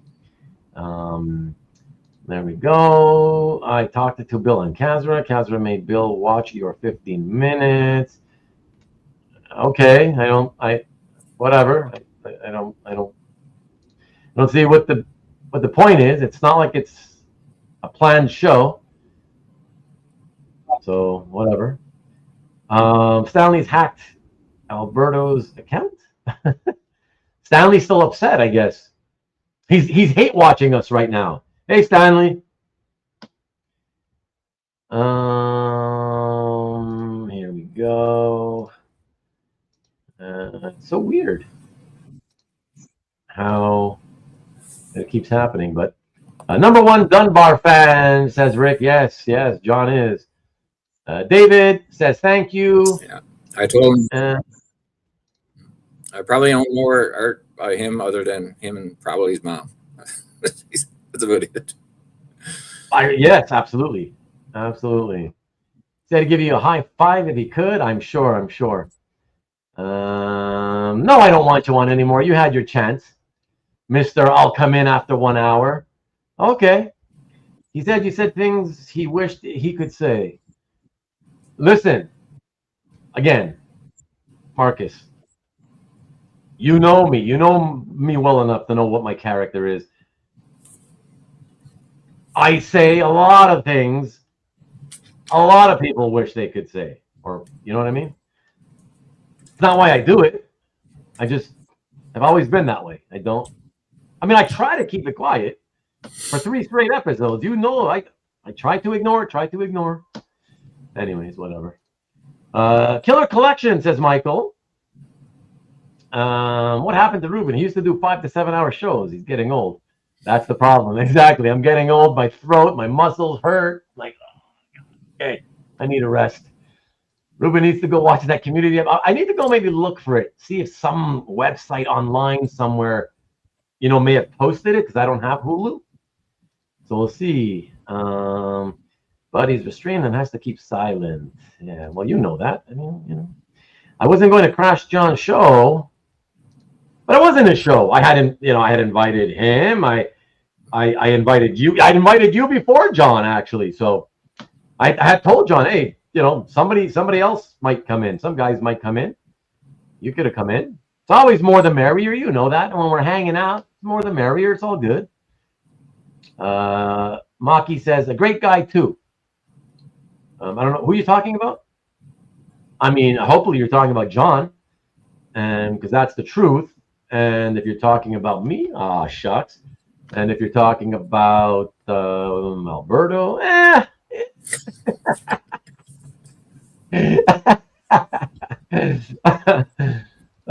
need a younger host, more stamina. Let me tell you something, MLB. I have been wishing for years that the younger, and by younger, I just mean the younger part, that's a part of the hobby that's already here, the guys in their early 40s. I wish more of them decided to do content. And that's why I started promoting, as soon as people like Carl, Sodergren and Carl Choi and Newell, they opened their little channels and started making videos. That's why I decided, okay, let me try to promote the videos, because it's like there's not much, so the more the merrier, and and younger guys, yeah, Not that they're that young that they would have that much more stamina than me, but I don't think. I don't know, but I got pretty good energy, I would think. But yeah, so that's it. But he also said that as well. My God, you keep talking, and that his web crawler has trouble with your site, and it's his fault. What does that even mean? Web crawling for what reason? Crawling my site for what though? I don't know. Told him to get his act together. I like to see John's variety of art, which was great. And that's just his recent pickups. Not just recently. When was the show, John? April. Oh, yeah, that's right. You mentioned it. Yeah. They have it. Yeah. One's in April, and then there's another. We only have 2 in Alberta a year. There's one in April, and then Edmonton's in September. Right on. Yeah, you see, Carl, the more voices, the better. Exactly. And that's why on shows like this, I always invite you guys. Okay, I invite you because you know it's exhausting for me to do it by myself, and it's not as fun, and you know that. Even from a viewer standpoint, it's not as fun to just see me. It's always cool to see 2 people or 3 or 4. It gets more fun, you know? Yeah, so if you would have popped in like you said you would, Alberto, we would have had more fun. But hey, Steve, we miss Karen on our channel. I know, but you know what? I still feel like something's going on there. Because if you look at the channel, she got rid of the videos, but not deleted. They're just hidden, right? If they're hidden, to me that means temporary. And I know it's been a while since I last said this, but when I first noticed that, I just kind of felt, oh, maybe she's going to try to do this big switch over where she focuses more on doing those shows like she did that one episode where it was like a documentary, real investigative stuff, you know, like a 55 or 56-minute episode that she had done on that Okajima collection, I think it was called. And so that's why I kind of thought, that's like, why else would you make all your shows disappear, you know, and rather than like delete your channel altogether. So I don't know, man. Yeah, she was a great voice for the hobby. Hopefully she'll return. I don't know. Like I said, I feel the fact that she made those things get hidden, the videos get hidden, not deleted, feels like there's a plan for something there, you know. Carl, to put your updates on the email alerts. Thank you for letting me know. He has never done that in his entire time since YouTube, right? So I think he was just being nice to you. So you don't come back and tell me he said bad things. Remember, the truth is he has never promoted any of us. If we don't pay him the money, right, for advertising, he has never promoted any of us. When I opened the channel, my idea was like, oh, if it works and people want to watch, hey, it might be cool because from time to time, if Bill ever needed a break, you know, maybe I could pop in and fill in on his show, and then maybe one day if I'm like tired, I can't do a Sunday, maybe here or one of you guys, you know what I mean, who've been on a show would maybe take over for me. And I thought it would be the best thing for the hobby because it'd be like, hey, you're looking at having outsiders from the outside looking in, trying to see like, hey, what's this original art shit about? You know, I look at these YouTube channels, and if they would have seen us cohabitating together like that and promoting each other's channels, I think the hobby would have been way better off, a much better place, you know, for the last 5 years. But whatever. It happened the way it happened. What are you going to do? Ruben, you do good. You can go past midnight when needed. And John got that great Perez amethyst cover right before the con. Oh, that was the one you posted. That's the one he's talking about? Yeah. I got that like a week or 2 before the con, so that cut into the budget. That cut into the con budget, yeah.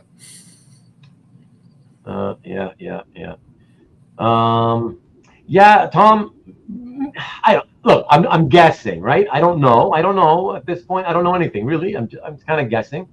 More of a hopeful thing to guess, whatever. But But Tom, you did say you saw her pop in there to the show once, like a few months ago. Mind you, I guess it was just for buying or claiming art or whatever.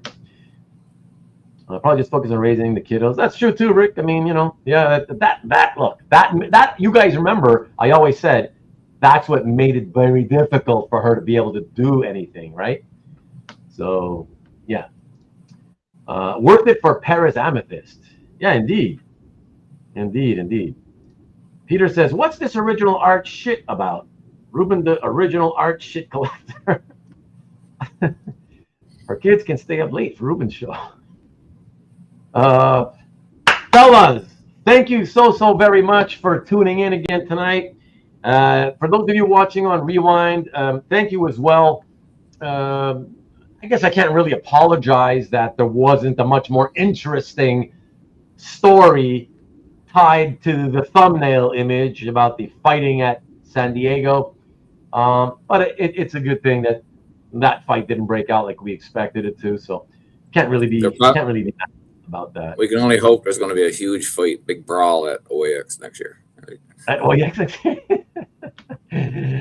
But look. Hopefully you guys that tuned in for that. Hopefully you like looking at art like most collectors do. And thanks to my buddy John, you got to see quite a lot of art and some nice stuff too. Different stuff that you don't typically see. Not a lot of guys collect the D&D stuff. So, and some other non-D&D stuff as well. So, yeah, that was fun. That like I said, you guys are often what make these shows as fun as they are. So, especially coming out of the blue with ideas like that and suddenly jumping into the studio with me. So, thanks, John, man. I really do appreciate it, dude. No worries.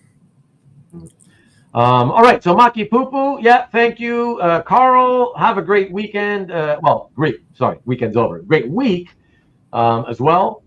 And thank you for the show, Rubén and John from Evans. Thank you, Evans. Appreciate it.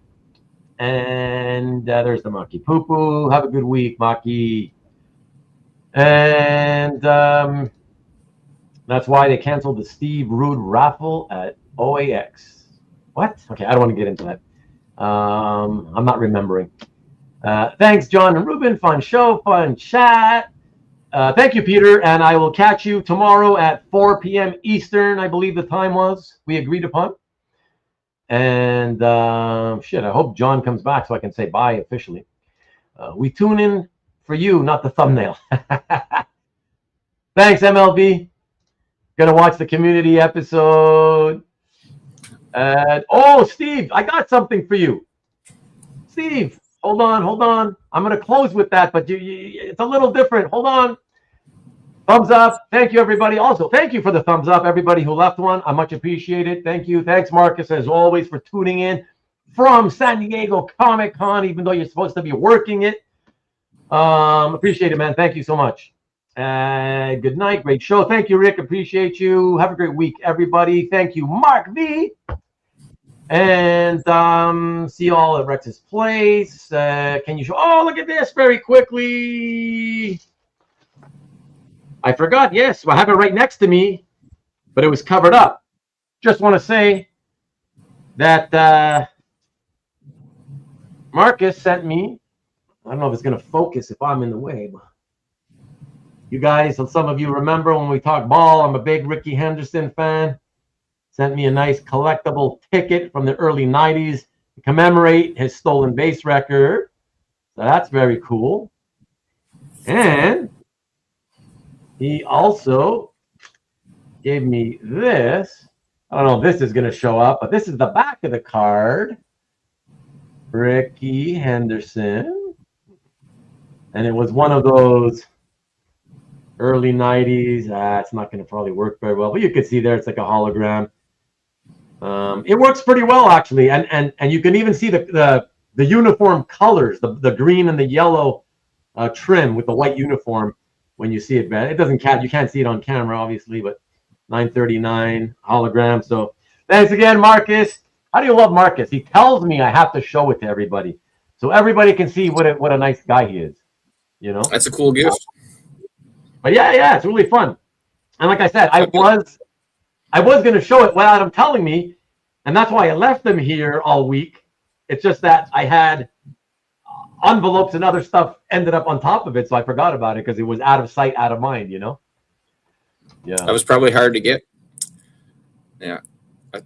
Well, he's from the Bay Area, so I believe he had those he probably got those back in the day.